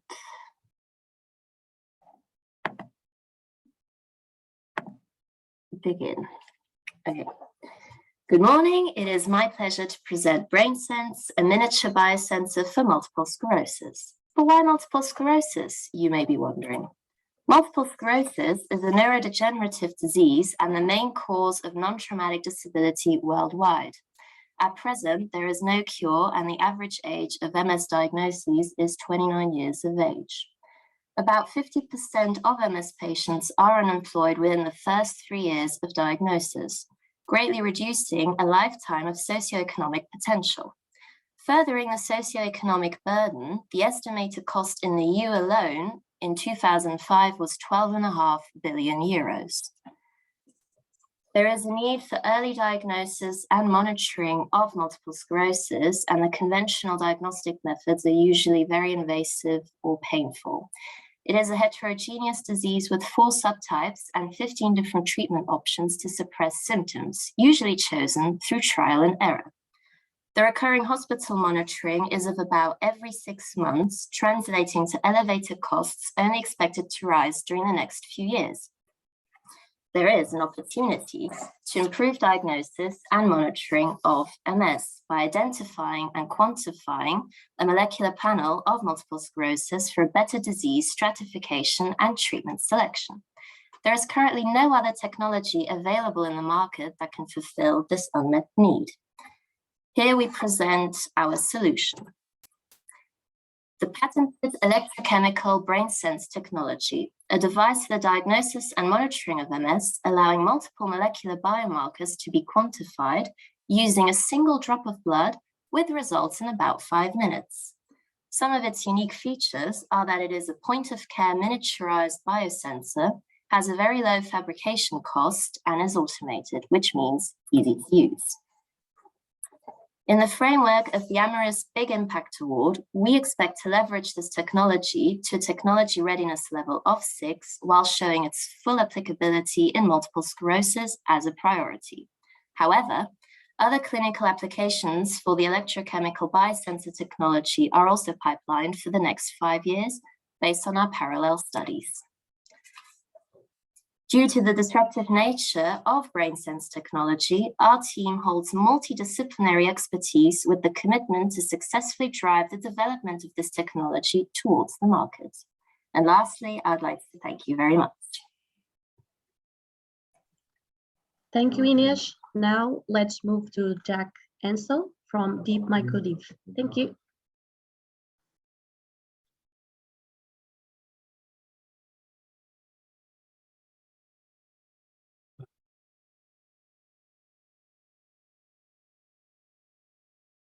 One second. Okay, hopefully everyone can see my screen. Thank you. I want to tell you about my idea for disrupting mycobacteria tuberculosis cell division. I'm going to focus on a specific result using a platform developed in our lab that can be extended to other applications. So I've been working on this with Joao, a student in our lab, as well as with Jay Xiao and colleagues at Johns Hopkins, and with support from other units at ITV Nova. So what do we do in our lab? We combine synthetic biology with microscopy to study single molecules inside of living cells. For example, here we observe transcription in real time with single RNA imaging. And we've also developed methods to express 2 different proteins independently with low cell-to-cell variation. So this makes it possible to measure protein-protein interactions in ways that would be difficult to test in a test tube. So what's my idea? I would like to combine these capabilities with new advances in protein structure prediction to address the need for novel tuberculosis therapies. So tuberculosis is a leading cause of preventable death from infectious disease, and increases in drug resistance require new therapies. The bacteria M. tuberculosis evades our immune response and also therapies we try to use by halting growth and cell division. And we are focusing first on proteins that are likely to regulate cell division in order to prevent what's shown here as its entry into the latent tuberculosis phase. So our approach is to study these proteins in the context of living E. coli cells, which sounds a little weird, but both M. tuberculosis and also E. coli have a somewhat similar structure and also have enzymatic complexes that build and remodel the cell wall. So an advantage of working in E. coli is that it makes it possible to conduct experiments quickly at a lower biosafety level, and it also avoids off-target interactions with other M. tuberculosis proteins. So our first target is the complex shown here, particularly the green and blue proteins, and we see when we eliminate a predicted interaction that they're in silico, we see a conformational change that should be relevant to regulating cell division. So in the first experiments doing this, Joao quickly ran into a problem that we had to overcome. And that was that a kind of an expected problem that tuberculosis proteins did not localize well to the E. coli cell membrane. So what we did was we engineered a modified version of one tuberculosis protein containing a motif that we had identified from E. coli. And now we were able to simultaneously express both proteins, as you can see here. And more importantly, we found that we could confirm this interaction and the specific based on localizing interaction shown in the fluorescence. So the next step is actually very clear. We can use this ability to observe this interaction to test inhibitors, try to develop inhibitors. So we are looking for support to try to further so that we can do this to extend to testing more inhibitors and also to extend to a broader microscopy toolbox. So here I just have some example preliminary data from confocal microscopy. We could do FRET approaches, and also using single molecule tracking, we can determine whether proteins are associated or not. So that's it. Thank you again to the organizers, and thank you to the audience for your time and hopefully your support. Thank you, Zach. So just a final reminder that you have the link to vote, because in the end of all the pitches, we are going to end the votation. Now I'm going to call Renato Pereira, who is going to present the Growing Fridge project.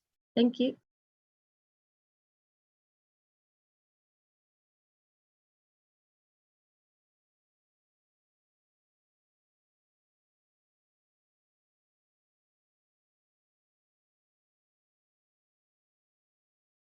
Renato, you are speaking on mute, so you need to unmute yourself.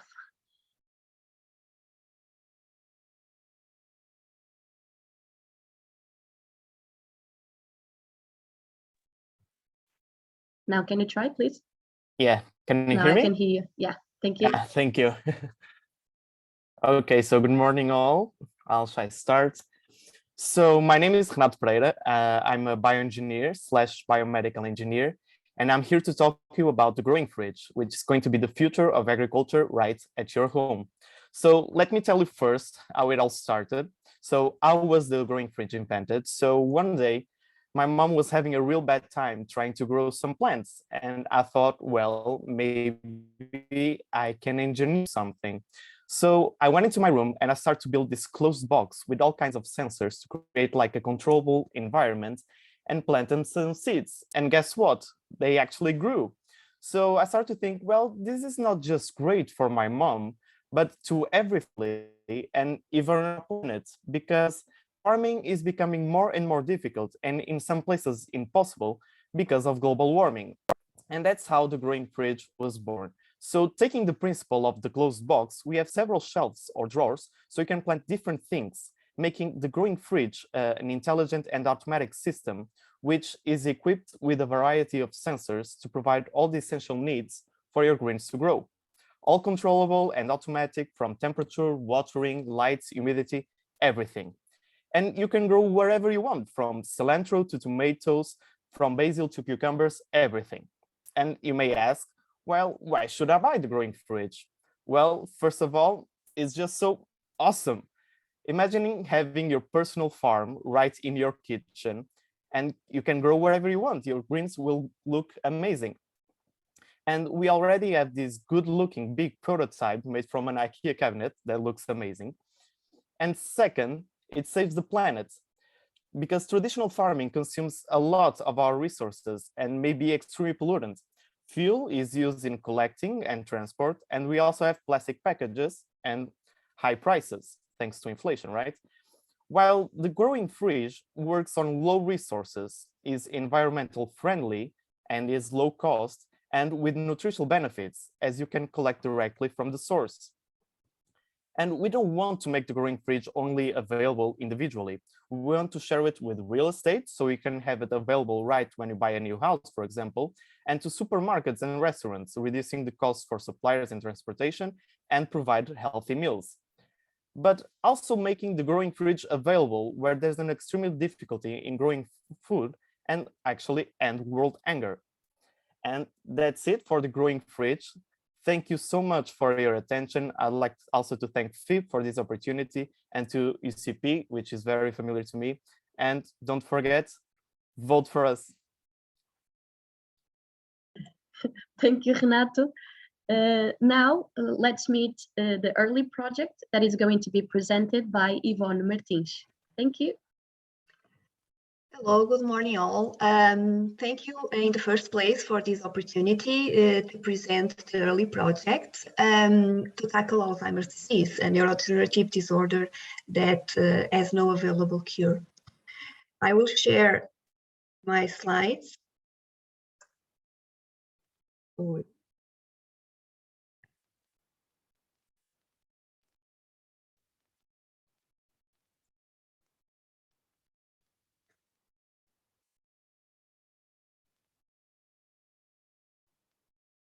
Can you see it now?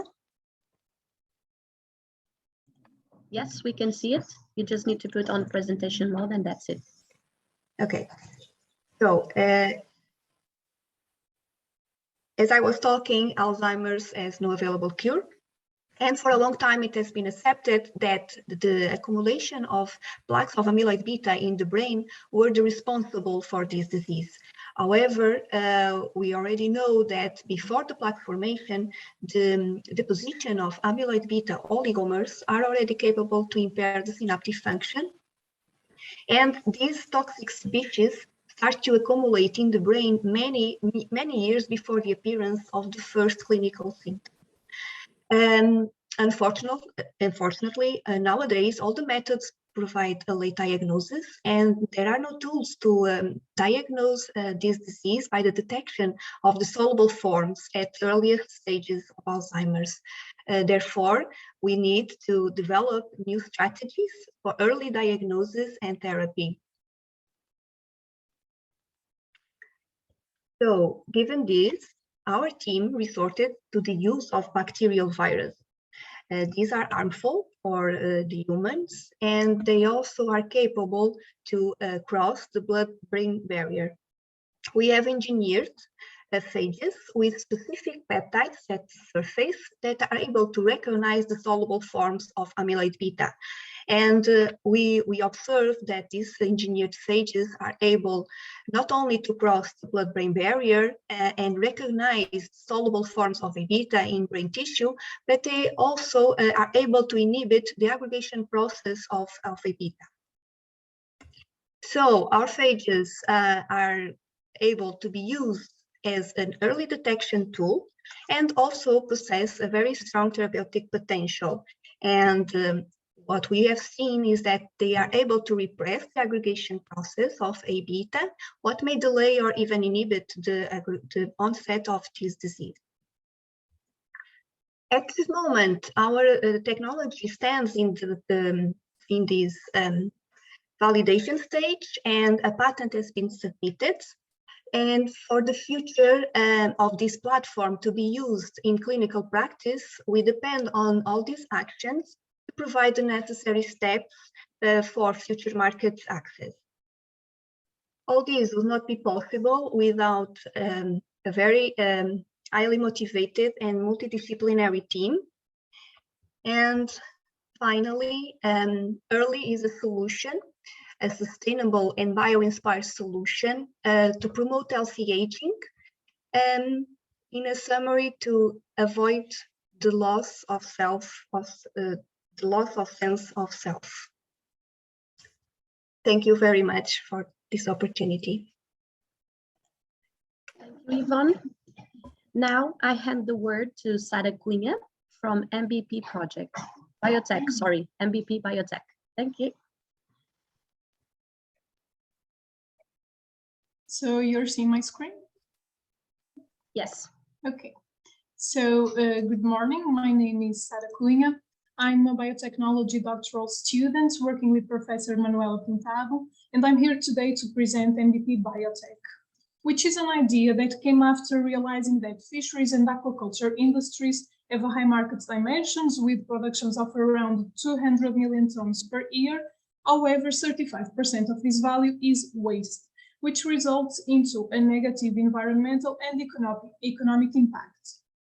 Along with this issue, we have also identified another opportunity, namely the seaweed market, which, despite being sustainable and having high potential, is still undervalued. And with this in mind, we have developed an exclusive and patented technology that transforms these wastes and these species into two ingredients with commercial potential. So we produce a bioactive ingredient rich in proteins and bioactive peptides and also bioactive properties, and also a secondary ingredient rich in proteins, polysaccharides, and important lipids. So both ingredients have promising applications for food, cosmetic and nutraceutical industries, since they can be used for the development of high-value products as functional food, food supplements, anti-aging cosmetic products, and also animal feed. This green technology is food grade, generates almost zero residue, produces multifunctional ingredients with their performance demonstrated in vitro, and also is adaptable to different raw materials.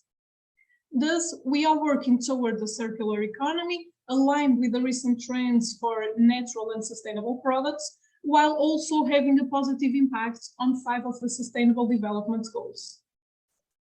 Since we have identified economic potential in this idea, we have as target clients marine species producers, residue management industries, and also ingredients production companies. Which means that we have designed the business-to-business model based on 2 main revenue streams. First, technology licensing based on rights to use it and a monthly fee, and second, tailor-made consulting services. We know that the world is increasingly aware of the importance of a circular economy and also having sustainable practices, and because of that, with this technology, we aim to contribute for a more natural and a more sustainable future. Thank you all for the attention. Thank you. And lastly, let's meet Helena Moreira and her project, HydroPulse.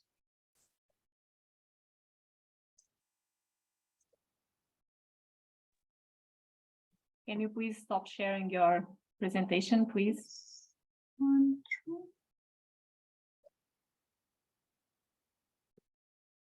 Thank you. Can you see the screen? Yes, we can. Okay, thank you.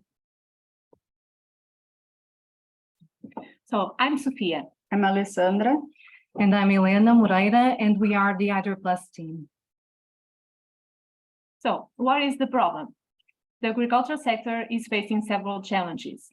Soil fertility is declining, and water need for food production is becoming scarcer due to climate change. To cope with the changing needs of our planet, to high costs of mineral fertilizers and the decrease in crop yields, the farmers must change their practices. And we can help farmers to make that change. We can help farmers to take a step toward a better path, toward a more resilient and sustainable agriculture. And to do that, we offer the HydroPlus, an innovative hydrogel-based biofertilizer. Because it is a hydrogel, it improves soil moisture and water availability to plants. And because it's a biofertilizer, it increases crops growth and nutrient uptake. Regarding the innovation, our formulation is completely new. HydroPlus is made of potato peel. Potato industry generates millions of tons of potato peel that can be turned into high-value products such as hydrogens. Potato peel is cheap, degradable, and a source of nutrients.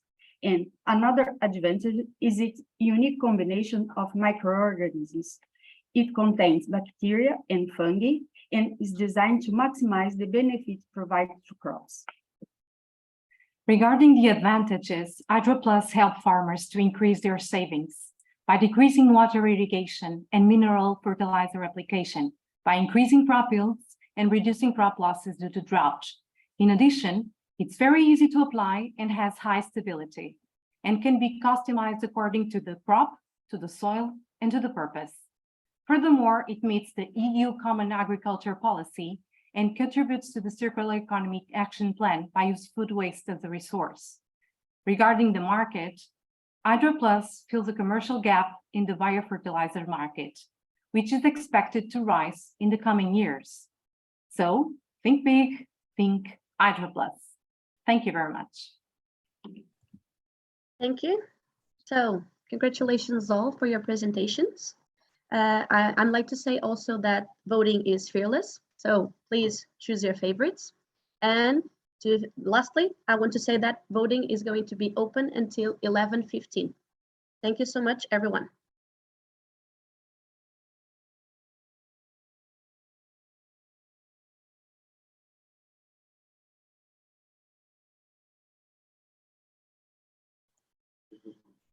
And now let's move to the other panel. And I'm going to introduce Tiago Gonçalves, that is going to moderate the panel. Thank you. Okay, first of all, thank you very much for being here. I hope that everything is listening to me, right? Everything is correct. So I'll assume that yes. So last but not the least, we are moving forward to the final panel where we will discuss or try to discuss the state of the art in biotech innovation. And before we move on, let me just introduce you the panelists. So we will have José Fernando Pinto Santos, which is the professor of practice in global management at INSEAD Fontainebleau and here at Católica Porto. We will have Benedita Chaves, which is the research and development and innovation unit manager at Lipor. And we have John Mello, which is the CEO of Biotechnology, one of our sponsors. So I do hope that everyone is here. Let me just interrupt this screen sharing so we are in a more familiar environment. So I will tell you how this will go. I will ask you, each of you, to do a small presentation of yourself. So let's go towards 1 or 2 minutes just to provide some context to all the audience, and then I will try to provoke you with some difficult questions, and hopefully you will be able to answer them and to provide several insights on biotech innovation. I don't know if you have like a specific order to start, but perhaps I can go with Benedita Chaves. I don't know if nowadays we can start with women, but let me start with the only woman here. So Benedita, please just give us like a representation of yourself, what you do, and then we can move on to the next one, and then I will make the questions. So the floor is yours now. Thank you, Tiago. Thank you for the Catholic University. It's very good to be home again. I'm an environmental engineer from the Biotechnology School, and I work for the last over 20 years at Lipor. Lipor is a waste management company that serves 1 million inhabitants in the Porto region, and that is pioneer in the last 40 years in the sector, which is by doing integrated waste management systems for urban solid waste, and that allowed Lipor to opt for sustainable solutions since the beginning, like the organic valorization plant, the multi-material valorization site, and the energy recovery, and finally the landfill. That was the big difference for other systems in Portugal. I've been head of bio-waste valorization division for a while. So I promoted vegetable gardens in the community, home composting, sustainable gardening, food waste prevention, community composting, and so on. So everything related to the promotion of natural cycles to flow. So using waste as a resource, which is the basis of our strategy. 5 years ago, we started the innovation strategy. So now I'm in charge with the innovation unit. And that is based on sustainable product development. Our mission is to unveil the waste potential and develop sustainable products for the market. What we did was a reframe. So we are in the waste sector. We receive 500,000 tons a year of solid waste. And that is what no one else wants. So we are at the end of the value chain. So what we did was reframe this and think from another perspective. What if we were at the beginning of the value chain? And this is how we developed our strategy. And suddenly a lot of opportunities came up. One of our priority areas of development is products for agriculture. So our goal is to develop 10 products in 10 years. And we are certified in R&D and innovation for 10 years now. We are developing a new anaerobic digestion unit for 6,000 tons a year only for food waste. And we want it to be circular, not just a regular AD plant. We want it to be circular, not just for biogas, but for all the byproducts that come out of it.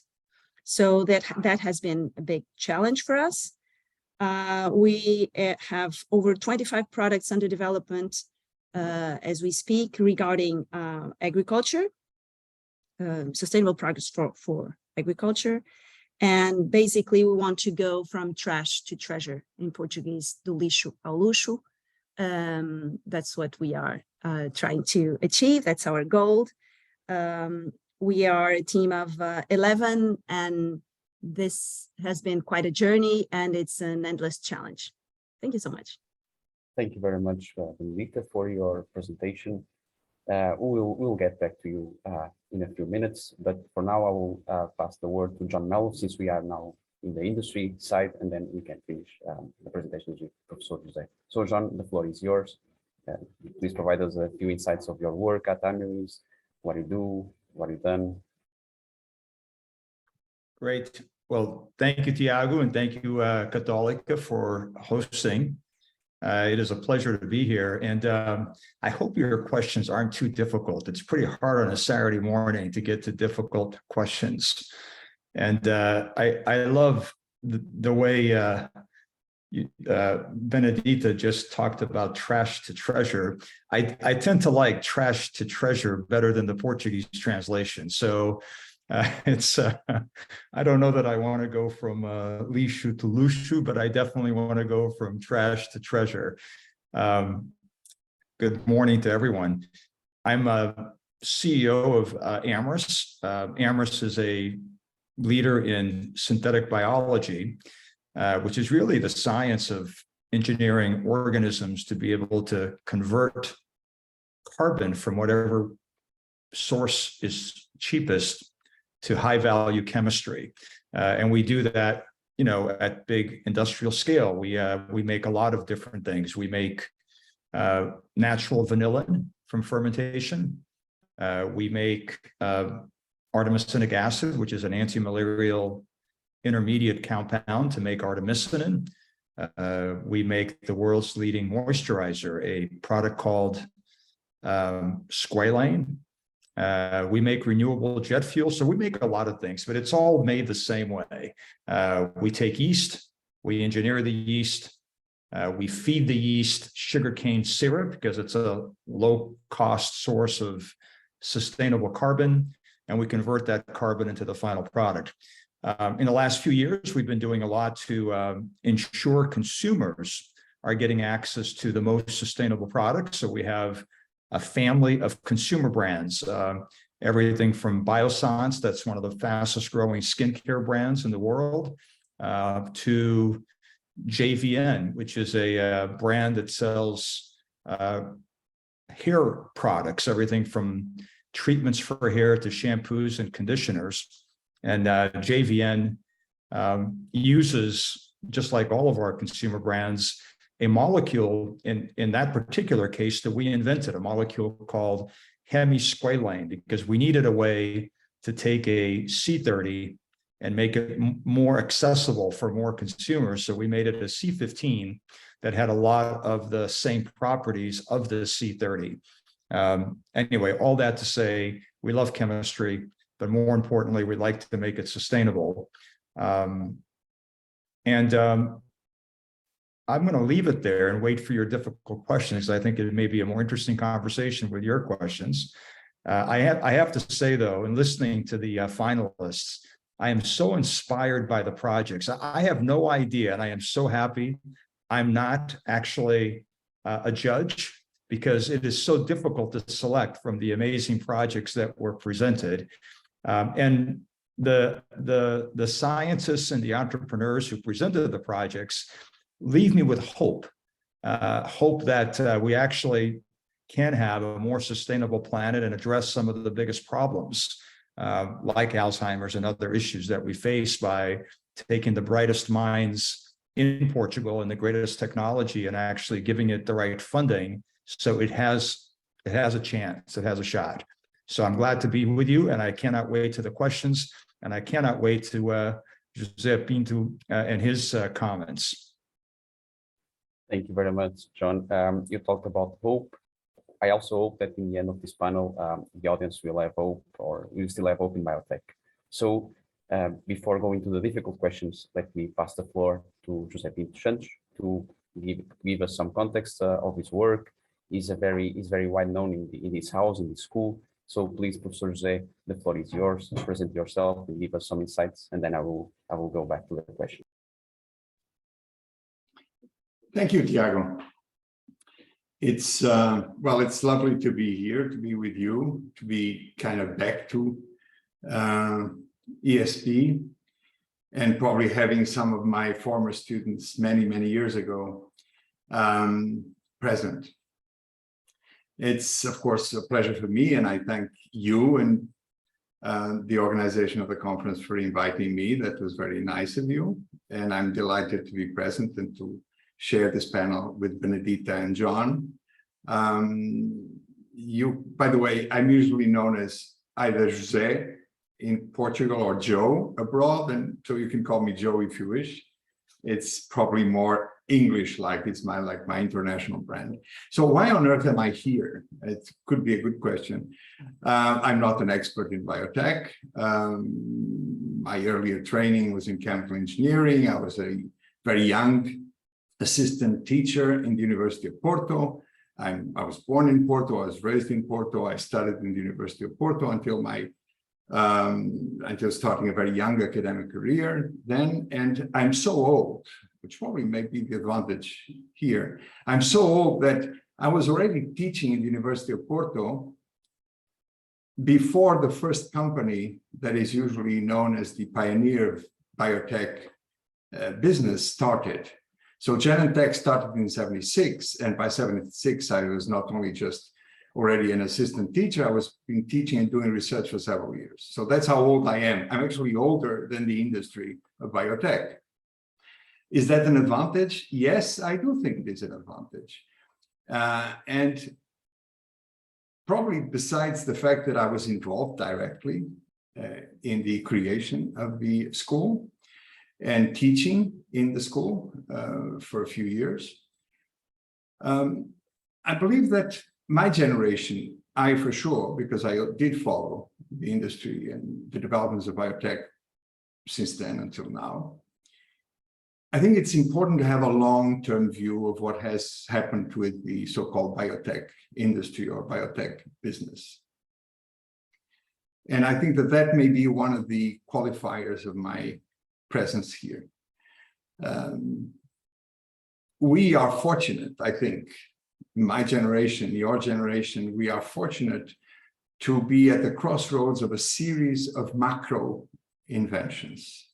Usually there's one every now and then, often called a revolution, an industrial revolution, but we have experienced a number of them. We have experienced the digital technology emergence. We have, at the same time, the biotech emergence. We have globalization. For example, we had a number of remarkable transformations occurring, and these are long-term macro impacting trends. And therefore, in particular in biotech, where horizons are measured in 1 or 2 decades, right? Some research, for example, shows that a biotech company after an IPO takes on average 12 years to reach profit. Well, 12 years is not a short period of time. By the way, markets hate long-term. Markets are not geared towards radical innovation or breakthrough innovation. They're geared to relatively incremental innovation, to reasonable risk, of course, But super high risk, 10, 12 years horizons, all this financial markets, this is not a very good combination, which may be one of the reasons why the industry has not progressed as much as my generation thought in the 70s and 80s. We were so amazed with the industry starting, there was the idea that the industry was going to change the way we organize companies, because we would have perhaps for the first time, scientists involved in the management of companies. There'll be new organizational forms, more collaboration, which by the way, didn't materialize at all, including in biotech, where intellectual property that took over, and there's very little sharing, unlike in the history of pharmaceutical industry, for example. There was this idea that pharmaceutical industry was going down the drain and biotech would replace it with new ways and a new medicine. This did not happen. Actually, many of the initial biotech firms are now owned by pharma companies. So in a way, it has been amazing, and in a way, it has been a disappointment. And I think I would like to explore that a little bit with you further. Of course, John and Amiris are one of the exceptional companies that has made an impact already and will for sure continue to make that impact in the future by combining science and market, technical knowledge and market knowledge. And often this doesn't happen. And so in my own experience, 20 years experience as an executive, a managing director or a CEO, as people now say, even in Europe, first in Portugal for 10 years, always quite close to the food industry. And then 10 years abroad, managing an Italian company for 10 years. And then for the last 25 years, I've been at INSEAD. Most of my time I devoted to research the management of multinational companies, and in particular, the management of global innovation. And I hope we can talk a little bit about that and why global innovation may be so crucial for a biotech. And in the meantime, I've also spent 5 years at MIT, teaching there, doing research there, and in other schools, Cambridge, the real Cambridge, the original Cambridge, in England, not the Massachusetts Cambridge. So I know both Cambridges, which is quite cool, actually, in my career, amazing experiences, the Università di Bologna, Bocconi. So I have been around, and it will be a pleasure if I can to share part of my experience with you. So, but first of all, thank you for allowing me to be here.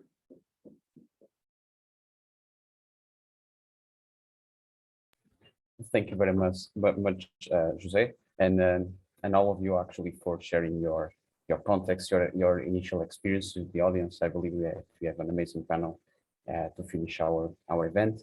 But first, let me start with the difficult questions.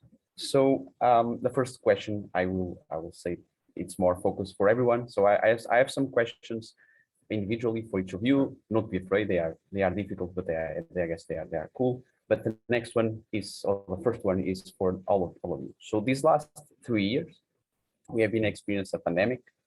So when people actually experience this biotech innovation in real time, so we watched the development of new vaccines. We almost watched or observed clinical trials at the same time as people were actually taking the vaccines. And perhaps that's my thought, we can somehow relate to the biotech industry. So what happened during these 3 years with the vaccines, I don't know if this may happen or this acceleration may happen in other biotech industries. So my first question for all of you would be, do you think that thanks to this, let's say, disruption or this event, the pandemic, some kind of process of innovation in biotechnology suffer the disruptive change? So are we actually learning from these experiences? Do we think that the state of the art is changing? The way of thinking is changing? How did the biotech industry learn, or how is the biotech industry adapting to these new times, or if there are new times? So this is my first question, a very open, wide question for you to provide us some insights. I don't know who wants to start.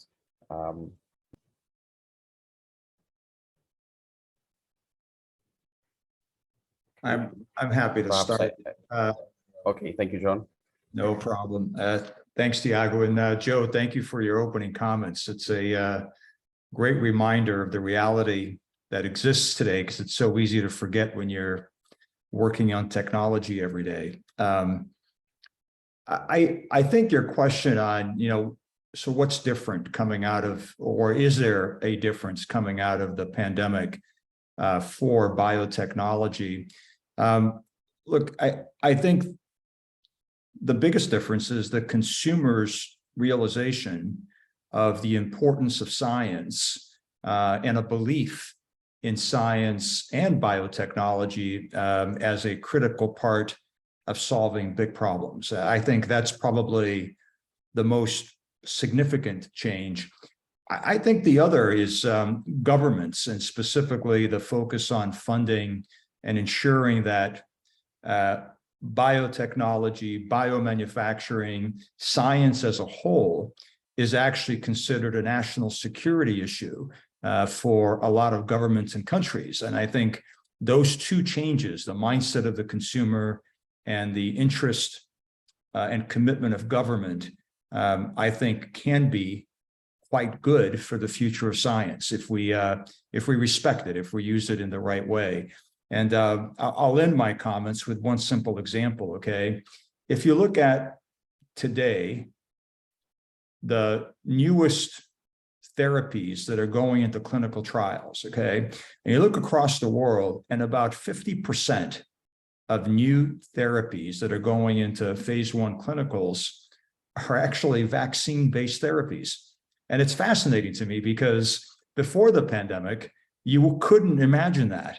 And it's a perfect example of the shift and acceptance that consumers have as a result of what we just went through, that the realization, and I'm not suggesting that everyone now accepts vaccines. That's not what I'm trying to say, but there's a greater acceptance, a greater belief that vaccines can be safe and a good way to treat people. And, the pharmaceutical industry obviously wants the lowest cost, simplest way to get drugs approved.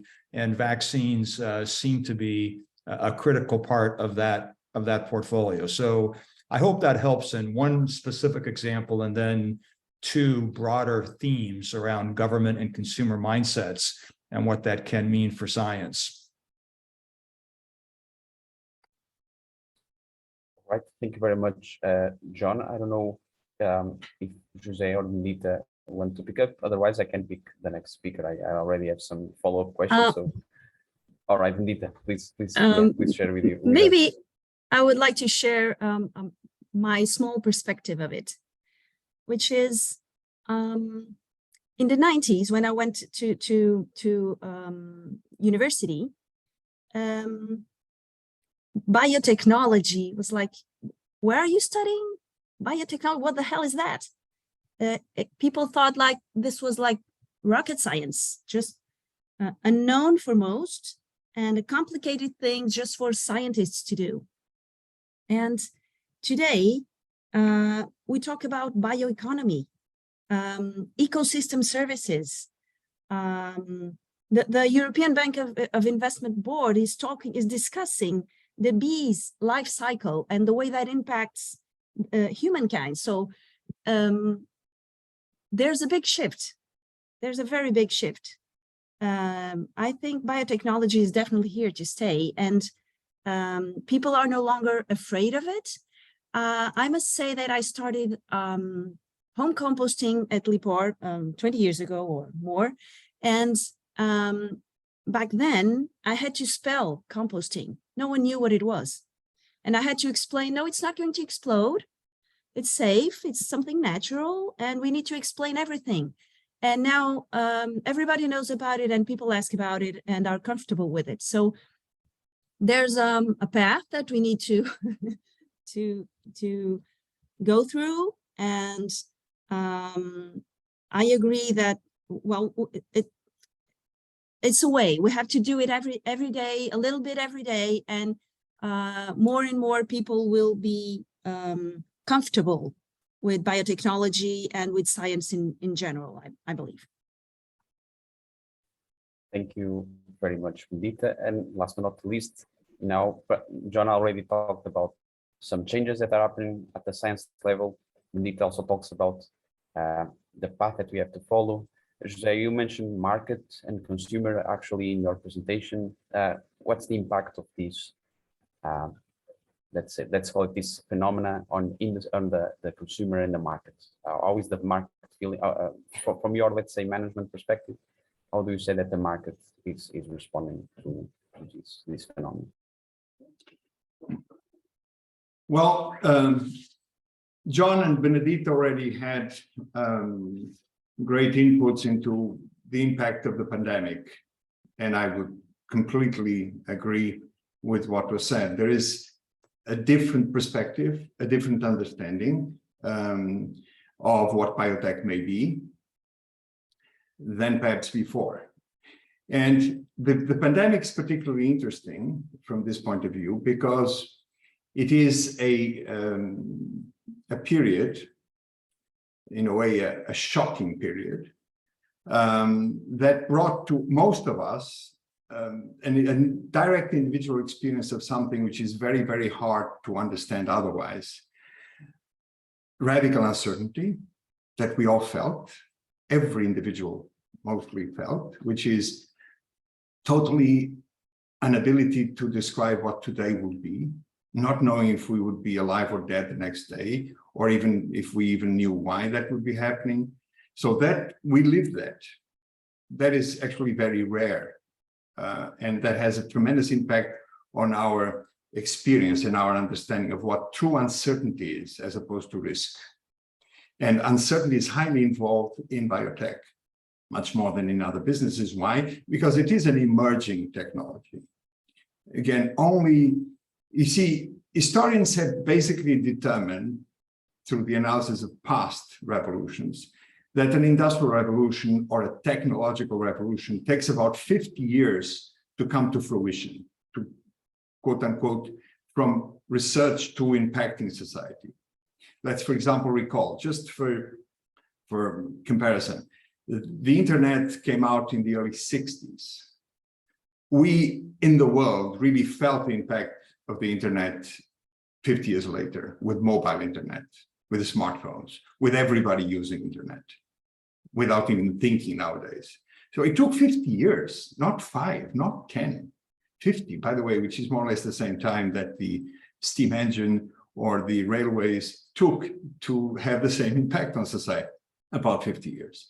If we take 50 years for biotech, this means that the fruition of biotech will be in the 30s. We're still in the 20s. So you see, in a way, we are before the internet, so to speak, came to be. Now, why is the pandemic important? Because the pandemic, as you said, Tiago, may accelerate this fruition, this market acceptance, this societal wish for biotech to become more and more and more. And the reason of that is that we also experienced emergence during the pandemic. Very few people, namely in the more recent generations, have experienced a transition that is an emergence that was not planned, that happened. And then after it happened, remarkably, another emergence, working from home. Suddenly, millions of people around the world were working from home, and that has not been planned. There was no business case. There was no Excel sheet about that. There was no PowerPoint presentation about that, but we did it. Now, because we did it, now people are still trying to understand what happened. Now there's confusion about should we work from home in the future? Do we need to go to the office again? So, but this is normal. That's the confusion in a sort of in a post-revolutionary period, in a post-crisis period. It'll take 10 years or more until we kind of get to a new order in that respect. But so just to end my, so this is one of the aspects which I think is more interesting, the experience of life being threatened by an emergence of radical uncertainty, and then the coming of the vaccine, and then all the speech everywhere, all the stories about mRNA, about biotech, et cetera, et cetera. I think that is going to be most probably one of those moments that will bring the technology closer to the people, closer to society, as the internet did for example, computer technology or digital technologies, which again started in the 50s. Alan Turing described in the 50s mostly everything that we now do with digital technologies. Actually, there's almost nothing that he didn't speak about. The only thing he did not speak about was the internet. Apart from that, he basically said it all. But in my generation, when I was your age, Tiago, I could only imagine that. Only imagine. We knew what, neural networks were. Neural networks were known in the late 70s, early 80s, but we could only imagine what we could do with them because we didn't have the tools, the computers, the speed, etc. Now, all this is there. So in a way, nothing is new and everything is new. And with biotech, we're still in that period. So that's this acceleration, this shift. But, and I will end here, those that produce biotech, those involved in biotech, must be extremely sensitive, because life, and life is bio, life is what makes biotech special. Life is not only instinctive for us, it's in our human nature. It is also a very cultural thing. Peoples around the world have different views of life, different views of how we control the future and nature, different views about uncertainty. And those cultural views, apart from the easier to understand instinctive views, need to be taken into account when we speak about biotech, when we speak about what we do, when we speak about the purpose of what we do, the application of what we do in biotech. We need to be very careful. The only anecdote I would like to leave with you all, years ago, because I was studying a particular business model that was invented in the US in the mid-19th century, I came to realize, for example, something which is so obvious, but we kind of forget. Think of it. We probably all, I for sure, we have life insurance. It is very interesting because life insurance is actually insuring death. But why is it that we call it life insurance? Because again, in those days, when this product was invented, the producers of that kind of insurance understood that if they called it death insurance, nobody would buy it. Actually, in the US, there was a fear in the Midwest, for example, that if you did buy death insurance, that would be a defiance to God. But the moment it turned to be life insurance, it's actually cool. And who doesn't want life insurance? So the point being, sometimes the way we speak about things, the way we talk about things, the sensitivity we show to cultural understanding of reality, it matters. And sometimes, I must admit, science-based or tech-based entrepreneurs do not exhibit that sensitivity when they present their ideas, when they present their work, when they speak about their imagination, etc. So, thank you very much, Jose, for your insights. I can see that we already have some questions in the chat. I will leave them a little bit later because I want to, let's say, do a follow-up to what Jose was saying and pass the word to John. So Jose was talking about somehow about the mindset of the companies, and John is CEO of Amiris, a biotech-based company. So John, as a CEO of Amiris, I would like you to say that, first of all, if you agree with Jose or not. So we are trying to provoke you as well here in this panel. And then perhaps most important, that is that how do you see, or how is your vision regarding Amiris? So how would you position Amiris regarding these, let's say, how to deal with uncertainty when you develop new products, when you fail? So we know that Amiris is being a very use case of, let's say, of highly successful use case nowadays. And we would like to understand how do you manage that every day? So it must be difficult to be CEO of a biotech-based company, to make these hard decisions, to deal with these high risk, let's say, high stake decisions, and to deal with the markets. How is your daily life job as a CEO of a biotech-based? That's pretty much. Great, thanks, Tiago. And it is hard to disagree with Joe. I think he actually spoke very powerfully about the power of words. And I think you know, one of the biggest learnings in navigating, trying to lead a biotech company is that you have to separate the science from how it's communicated.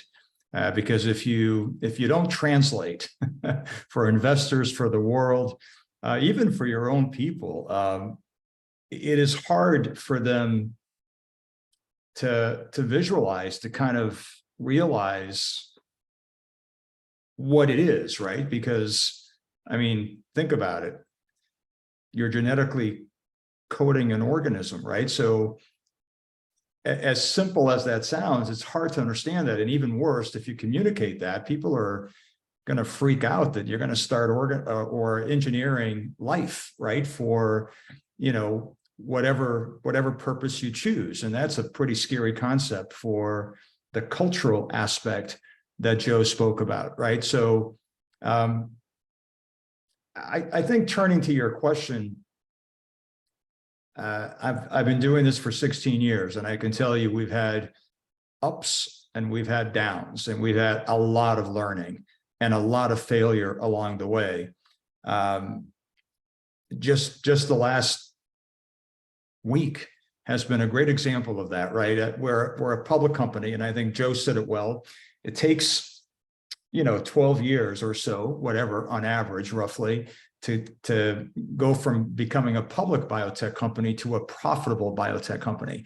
And I can assure you, not being profitable in public markets, especially in the current macro environment where inflation, interest rates, recession, those are all the words that make investors, especially investors who like to invest in growth and technology, scared for the future, right? So when you're in that moment and you're in a world that's unpredictable and a technology that's unpredictable or not mature enough yet, you end up not being perfectly predictable, and you end up sometimes surprising markets and investors. And so think about the last 5 days. I've gone from, you know, best performing in our sector, which has not been pretty this year. So it's not that it's great, but it's better than the rest.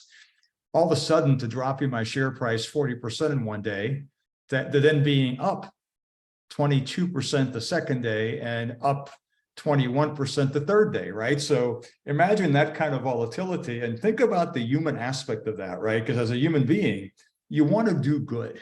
You want to do good for our planet. You want to do good for your people. You want to do good for your investors. And if you're sitting there in that roller coaster, like I'm not even sure why I didn't jump off a cliff on Wednesday when our share price dropped 40%, right? But that's the kind of resilience that I think, if you're going to lead a company or be part of the leadership of a company in biotechnology, you have to have.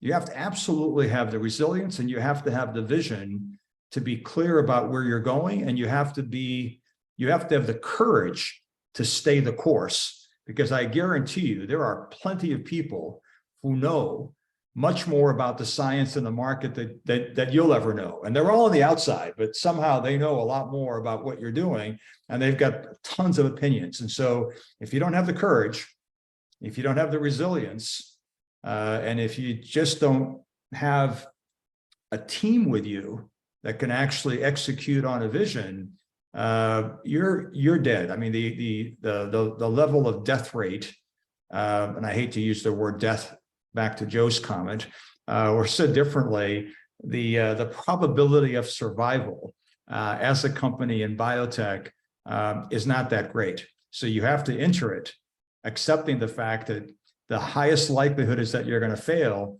Forget about failure and just focus on actually doing the job, staying strong, and ensuring that if you really are doing the right thing and it is working, stay the course, because it's not a short-term thing.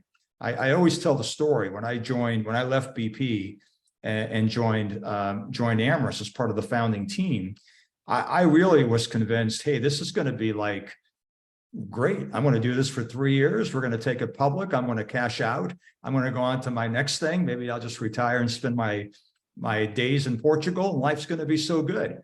And 16 years later, and I'm still here trying to keep my chin above water and making sure that my teams have the necessary funding to really execute on what is amazing science, but it's complicated. So I hope that answers your questions, Tiago. Yes, it does. Thank you very much, John, for these insights. And using your question as a driver for the next speaker, which will be Benedita. So Benedita works at LIPOR. LIPOR deals with public entities and does public service, which is waste management. I would like to know, Benedita, if you feel the same as John was experienced. So you work in a different, let's say, a different environment, I guess, or in a different type of company, but you still have to do some research and development. Since you are the manager of that unit, you still have to innovate, and you still have to get some, I would say, profits from this circular economy thing, this waste management process that most of the times we actually don't see, and it's difficult for, let's say, a regular human being to find value. So a few years ago, circular economy perhaps was only on our imagination. So Benedita, I would like to know your experience as a manager of that unit. What type of challenges do you experience? Can you relate to John's experience or not? Just talk about it. Just tell us a little bit more on that part. Thank you, Tiago, for that question. Actually, while LIPOR is a public company, but non-profitable, we have been profitable. We have profit every year in the last 40 years, but we are non-profit. So we reinvested in innovation and other projects that we have. That is very good because we are owned by municipalities, which change every 4 years and have their cycle and their needs. You were saying we have to do R&D. I would say it's the opposite. We really want to do R&D. We are the only system in Portugal that does it. No other waste system has an R&D unit or department or anything. And we need to convince our shareholders that this is really important for us. So our DNA is sustainable development since the beginning. So this is our driver. We really want to do what is good for the planet, and we are certified in social responsibility. So these are two pillars from sustainability that they are really dear to us, and in which we have been investing. We really believe that waste is a big problem now and in the future. It's being more and more complex, and it's harder to reintroduce waste in the value chains. So circular economy is a new, a new trend, a fancy word that we now use. We have been doing it a long time ago. For complex waste streams, it's really hard to reintroduce them and make it simple. One of the things that we use for inspiration is biomimicry. Biomimicry is to get inspired by nature. Some of the projects earlier talked about it. So this is something that is really important to us, because nature is very, very effective and efficient in circulating resources and making the best out of it, and always adding value with everything in the cycle. So this is an inspiration for us, and that's what we're trying to mimic. Our goal is to, actually it's in the mission of LIPOR, to create and share value. So we don't just want to create value, we want to share it with all the stakeholders around us, but for that we need to measure. And I am a little bit of measure freak, because we measure everything. We have over 50 KPIs that we measure every month, just for innovation, and an extra 100 KPIs that we measure every year. So we measure a lot. And why do I say this? Because if we don't measure, we don't know, we don't have the arguments in the organization that I'm in. We don't have the arguments to bring to the board and convince them that they need to invest in innovation. We see value as a very broad concept, not just economic or value, but environmental, social, and we measure all types of values, tangible, intangible.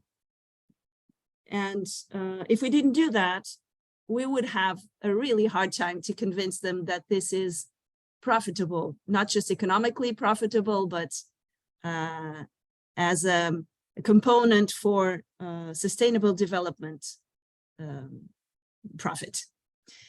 So in biotechnology and innovation projects in general, we usually take always a very longer time than expected to have good results, because things don't work as we want at the first time. Sometimes we need the second, the third, and so on. And we need more time and more planning, and we need to be a lot more effective in planning, but it's really hard when you're doing innovation. So some other thing that I would like to add to what Joe said before regarding marketing and the way that we sell the ideas is that I really believe we need to integrate and cross science with social sciences. In our field, we deal a lot with the community, with citizens, and we really need social sciences to learn from them and to know where to go to and not to go to, and how to talk to them, and communication, marketing based on social sciences and not just in our intuition.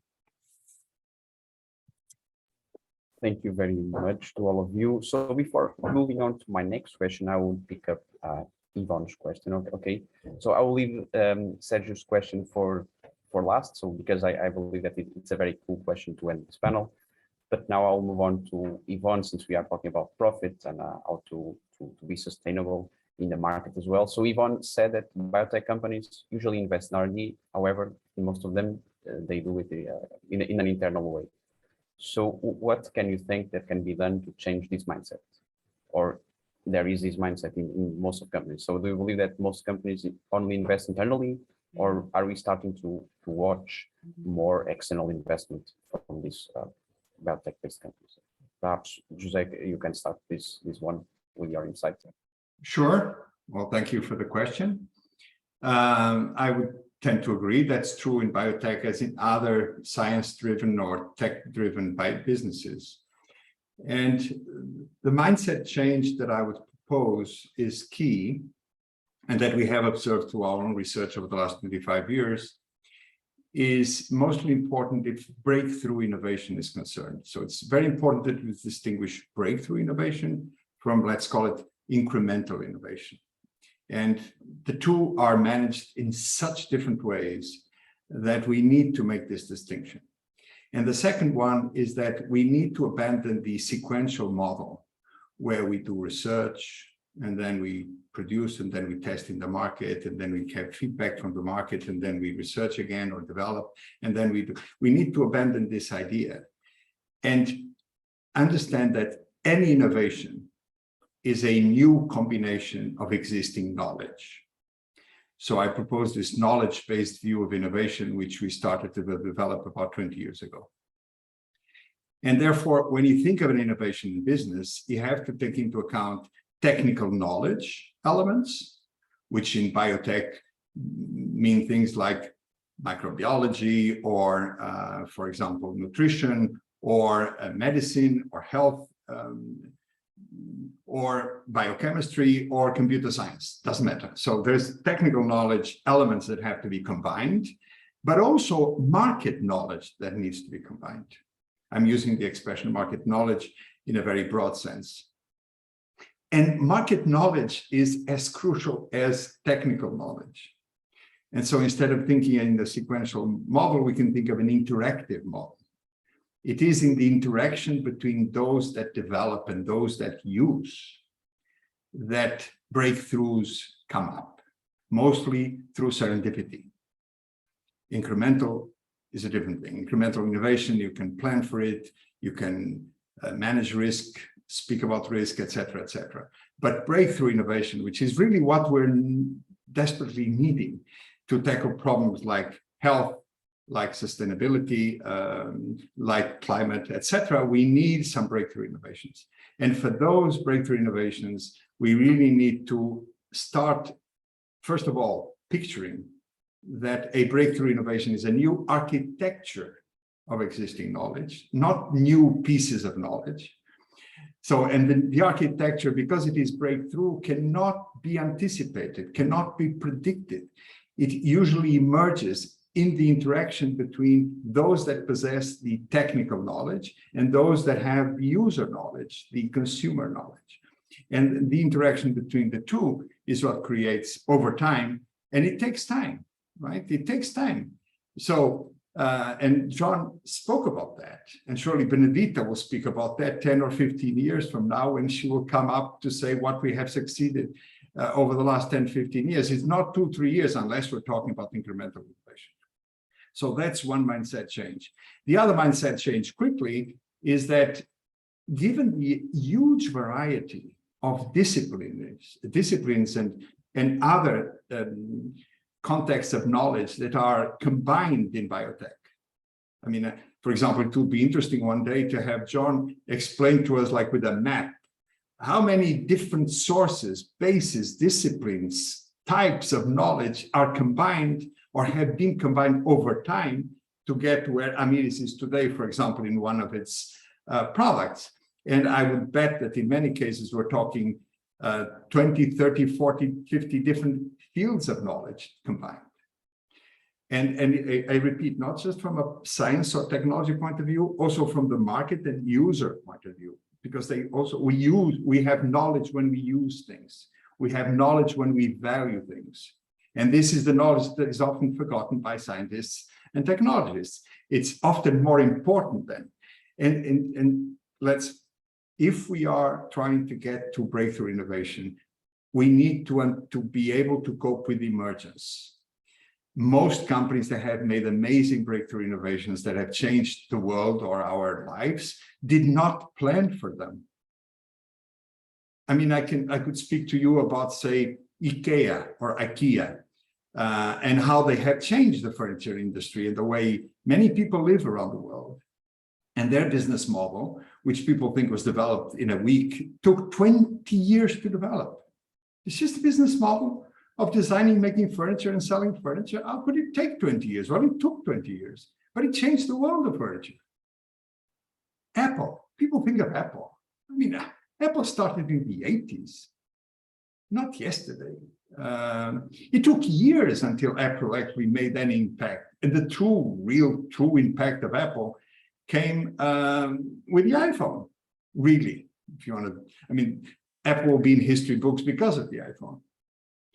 But the iPhone came up in 2007, 2008. The company was old by then. But what could the company do? A remarkable thing, for example. It was one of the few companies in the world, in the so-called digital technology field, that was able to combine hardware knowledge with software knowledge from the outset, from the very beginning of developing new products. No other company is able to do it with the same ability, with the same capability that Apple does, and user knowledge. So they were able to combine user knowledge, hardware knowledge, software knowledge from the outset, from the very moment where an idea came to the imagination of one of them. You see, that's the capability, this capability that we need to develop. And I end, in the world of today, you can't do it from one place. There's no place in the world that has the world-class knowledge required to do breakthrough innovations in many fields, biotech included. you need to be able to integrate knowledge that is embedded in different locations around the world. Interestingly, Amidis is one of the few companies that I know of in biotech, in the frontier of biotech, for example, trying to combine knowledge that exists in the US, in the West Coast in particular, for example, with knowledge that exists in Porto, with knowledge that exists in Brazil, be it technical knowledge and also user knowledge. Because not only does the sugar cane come from Brazil, so to speak, but one of the companies that John works with is Natura, which is a Brazilian cosmetics company. So you see, the point being, if we don't have this ability to innovate from the world, which is what we call global innovation, to innovate from the world, then we won't be able to do it. And I would urge you to consider that the Portuguese are culturally prepared to innovate from the world. We actually are not culturally prepared for many other things, including Excel sheets that we hate and that we can cope with just because we need the money. Because if we didn't need the money, there would be no Excel sheets.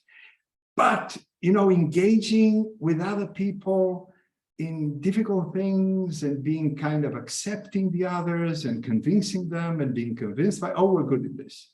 So I think it's actually one of the things that keep me, you know, I'm very happy all the time. And this is one of the things that keeps me happy. I know that my people, or rather the people that I belong to, can do this. Not many peoples can do this. Ethnocentric cultures cannot do this. I wonder if John's family history has something to do with the company's ability to go beyond their location and use the world as a source of knowledge, technical knowledge, market knowledge, combine it and do some breakthrough. Thank you very much, Jose. Still in this question, before going to the last question. So Ameris is one of our sponsors, actually. So Ameris is sponsoring the awards for the second year, it's the second year in a row. So perhaps we can say that Hammer is already one step away, right, John? So in changing this mindset, what would be your comment on this? So perhaps Hammer is already one step away, and people could like learn from Hammer's, which is actually sponsoring new emerging technologies, new emerging projects. I would like to know your opinion on this. Thanks, Thiago. And I have to tell you, I'm sitting here with chills because Joe has so much wisdom that anytime you want to visit the orchards and vineyards of California and share your wisdom, I am completely open to host you anytime you want. It's really interesting when you look back at life. You think if you would have been in my life 15 years ago, I think I could have avoided a lot of mistakes. But actually, more importantly, it's like having a map. When you think the world is flat and it's actually round, it actually changes or could change how you think about making progress. So I so appreciate your comments, and I think you're absolutely spot on. To your point, Thiago, look, I'm going to share and reinforce a few of the things Joe has referenced, and I want to do it as a way to inspire the entrepreneurs that are listening and the scientists that are listening, right? Because I do think being from Portugal and having the DNA that I have has been a critical factor in navigating the success of our company. I'd almost say it the other way. I do not have a California-based competitor that was trying to make industrial biotechnology work using synthetic biology that survived. And I don't think they survived, not because they weren't smart people with good technology. I think because they weren't agile enough and they weren't connecting and really understanding the different disciplines required. A lot of people look at our business today and they can't imagine it. It's like, how can you do that? How can you touch consumers? How can you be deep into science? How can you do fermentation? You cannot do all those things. And I would actually say, I don't know how we could survive not doing all those things, right? But it's all those things in service of a very focused mission. Like our science is one science. But for that science to succeed, we actually have to understand a lot of different parts, okay? So I'm just gonna go through a list of things. I think the sequential point that Joe made is actually my number one failure, okay? Because early on, we tried to be sequential. And actually, in our science, you cannot be sequential because it's hard to know whether you have a stable strain that can work at scale if you haven't actually understood what stability means. And you can only understand what stability means if you actually manufacture. So it's sort of one of those insights where it sounds so obvious, but actually most people in our industry still haven't figured it out. You can't actually sequentially scale from lab to large scale manufacturing without failure. I would make that assertion. I think this distinction of breakthrough versus incremental is also absolutely right. And it's important to know in where incremental matters and where breakthrough is necessary, because you could make the mistake. I mean, here's a good example. I don't want my operators at the fermentation factory in Brazil doing breakthrough innovation. I want them to do incremental, because frankly, what I need them to do is deliver like perfect product every time. My scientists that are working on some of the big problems, I want them to come up with breakthrough. If we're dealing with a flux issue, if we're dealing with a toxicity issue with a strain, I want a breakthrough idea. I don't want the next incremental idea. Okay, so knowing where breakthrough is needed is important. I think the concept of collaboration is super critical. Look, we've invested 20 million or so far in our partnership with Porto of our own money. My guess is we're going to invest 5 to 10 million a year for the next 5, 10 years. I don't know how long, because we have to understand chemistry really well. And the team in Porto, especially chemistry from waste streams, is some of the best I've experienced. So I want that team. I want some of the best scientists in the world working on that problem in a dedicated way. And we need to invest in that. That's investing in R&D outside of our labs to attract and access the best minds, right? But collaboration also works outside in. We have a lot of partners around the world. I mean, today we supply 25% of the world's vitamin E from our technology. That technology in itself, like our ability to make farnesene at very low cost, in itself can't make vitamin E.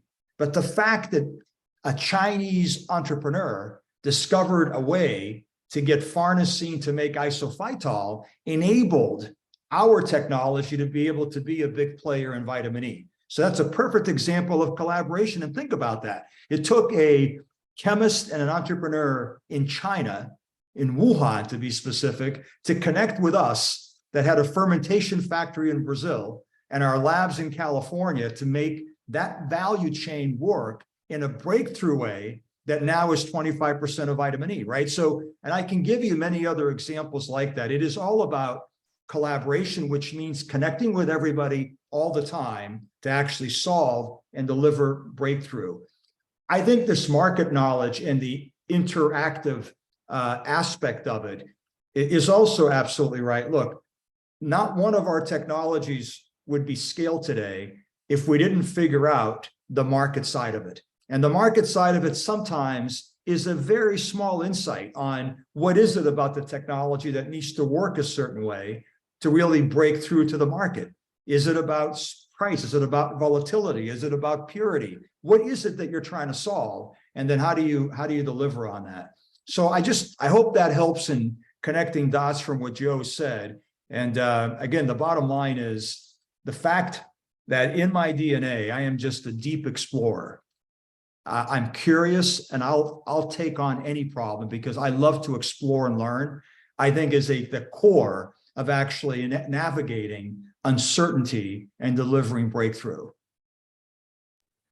Thank you very much, John. Now, since we began with Benedita, I will also end with Benedita. And for Benedita, actually, I would make the last question. So, Benedita, what would you think are the big problems that Biotech is attempting to solve today? So you said earlier that you're trying to solve big problems.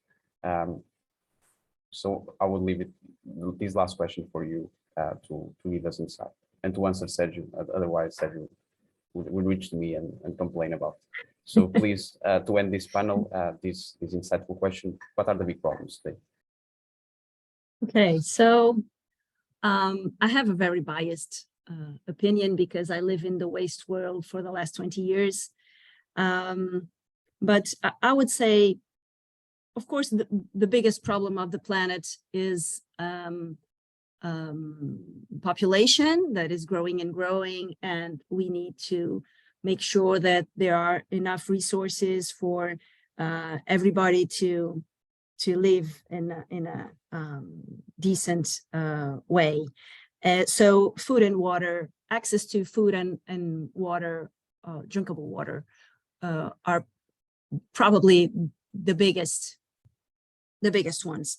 But I would say this is not going to be possible if we don't have biodiversity, which is a huge issue.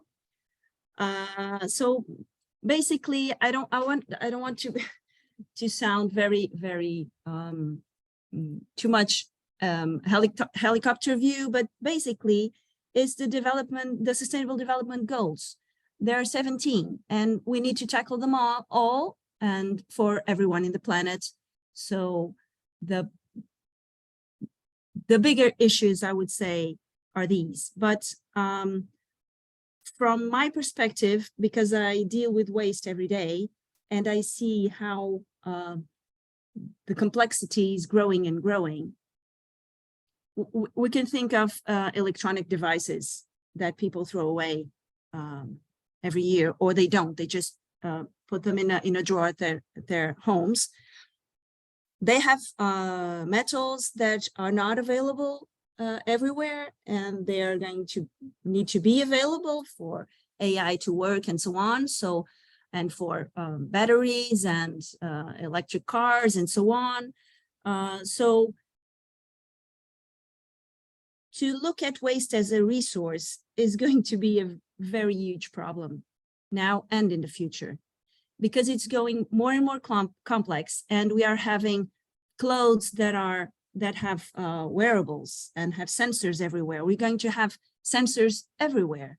And what are we going to do with that waste? How are we going to take all the materials and that are resources, because there aren't anymore. The low-hanging fruit is gone. So now the energy we need to get everything else is exponential. So we need to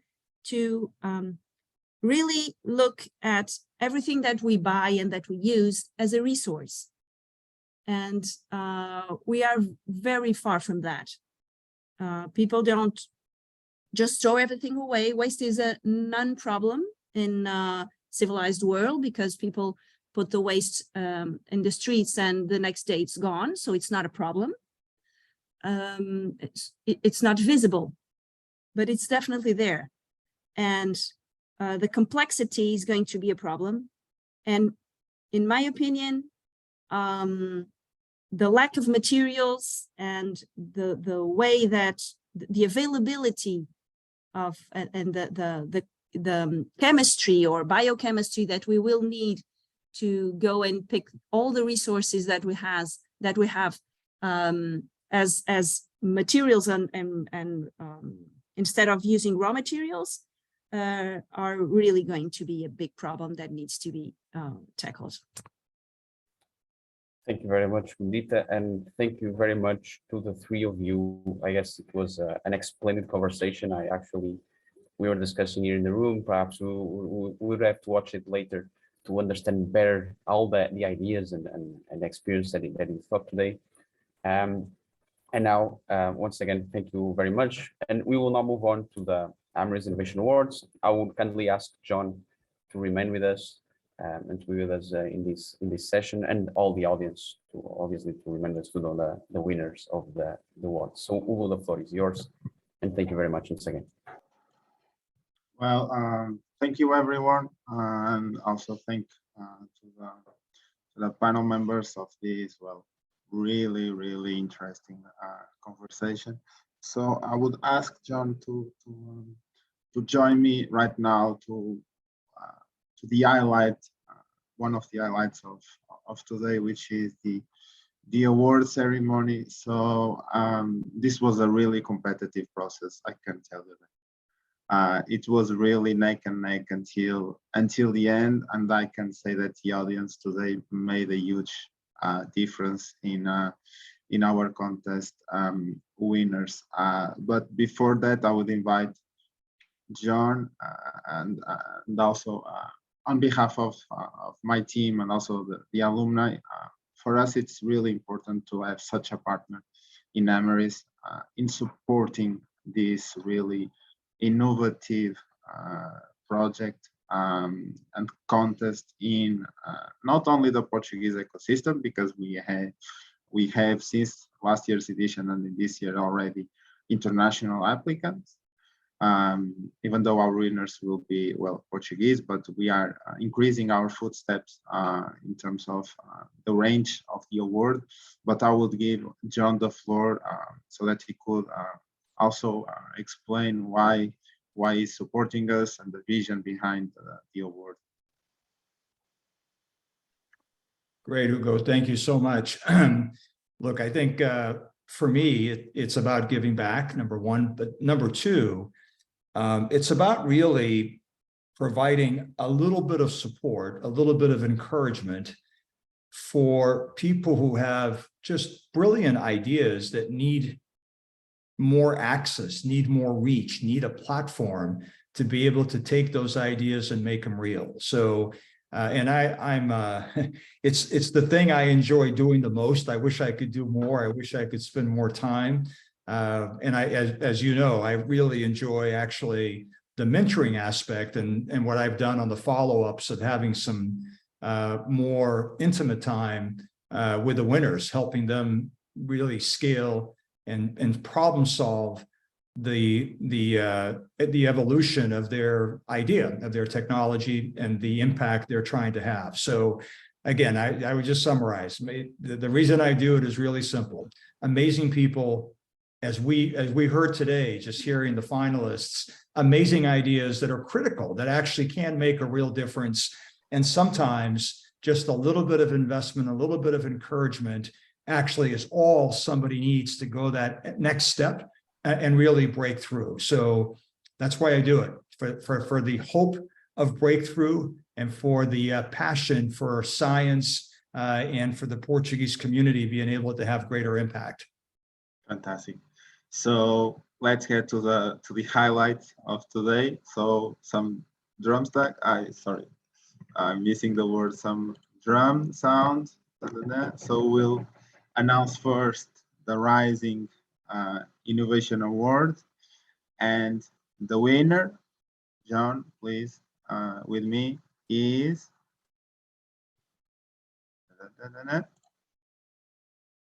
Hydroplus, supporting farmers for a better future. So I'll invite now Ileana Moreira, which is a project coordinator, to join us and gives us just a few words about the award. Okay, thank you very much for this award. I would like to thank you the opportunity to show our idea that has some research behind.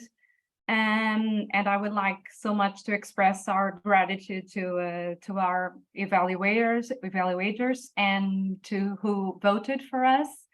And I'm looking forward to develop our idea and to bring our idea into practice. So we will use this award to do that and go further with this idea, which we think will have a huge impact or could have a huge impact in the agriculture sector.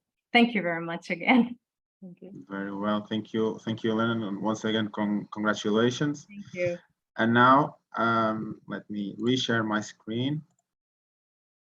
So, the winner of the Big Innovation Impact Award will be announced by John, and it is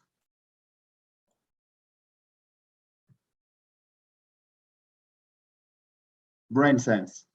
So BrainSense coordinator is Inês Mendes Pinto. So she's also here with us. So Inês, please. I would just like to say, as head of the communication, thank you very much, and I'll pass the word over to Inês from our BrainSense team. Well, first of all, thank you very much. I have to say, before actually going towards our project, that it was an honor to be present in this event. I mean, the quality not only of the talks this morning, but as well as all the projects that have been described here, really shows to my mind, at least in my opinion, great avenues to foster innovation, toward creating an impact in future markets. Specifically related with BrainSense, well, being awarded with the Amaris Innovation Big Impact Award is highly motivating. And this will definitely encourage us to leverage the technology towards its clinical validation, exploring as a priority, as Isabel was saying during the pitch, multiple sclerosis, but as well due to the reconfiguration capacity of our prototype, also explore it in parallel markets such as cardiology and reproductive medicine.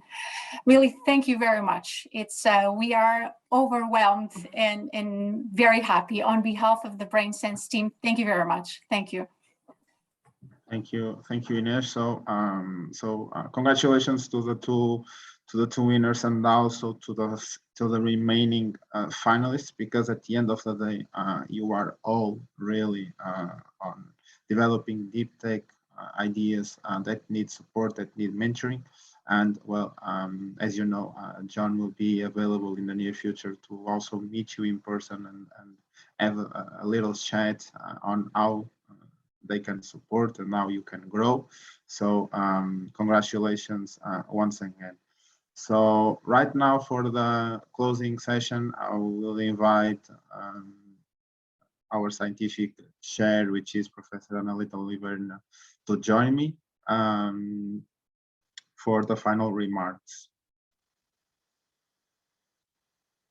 So thank you so much, Hugo.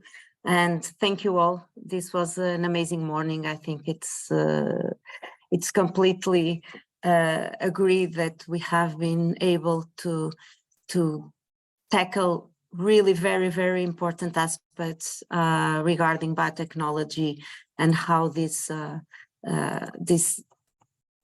sector, this biotechnology industry can really make a difference.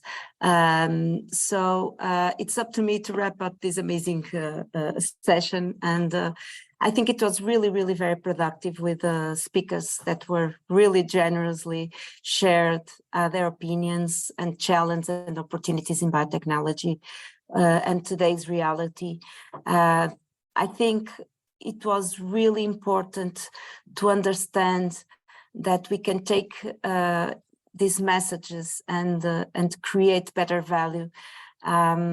We have an important road to success, and this is related with biotechnology-based business and of the awareness of the market knowledge and how unpredictable sometimes events can be and how can be turn points and opportunities to the sector. So I'm really thankful to all.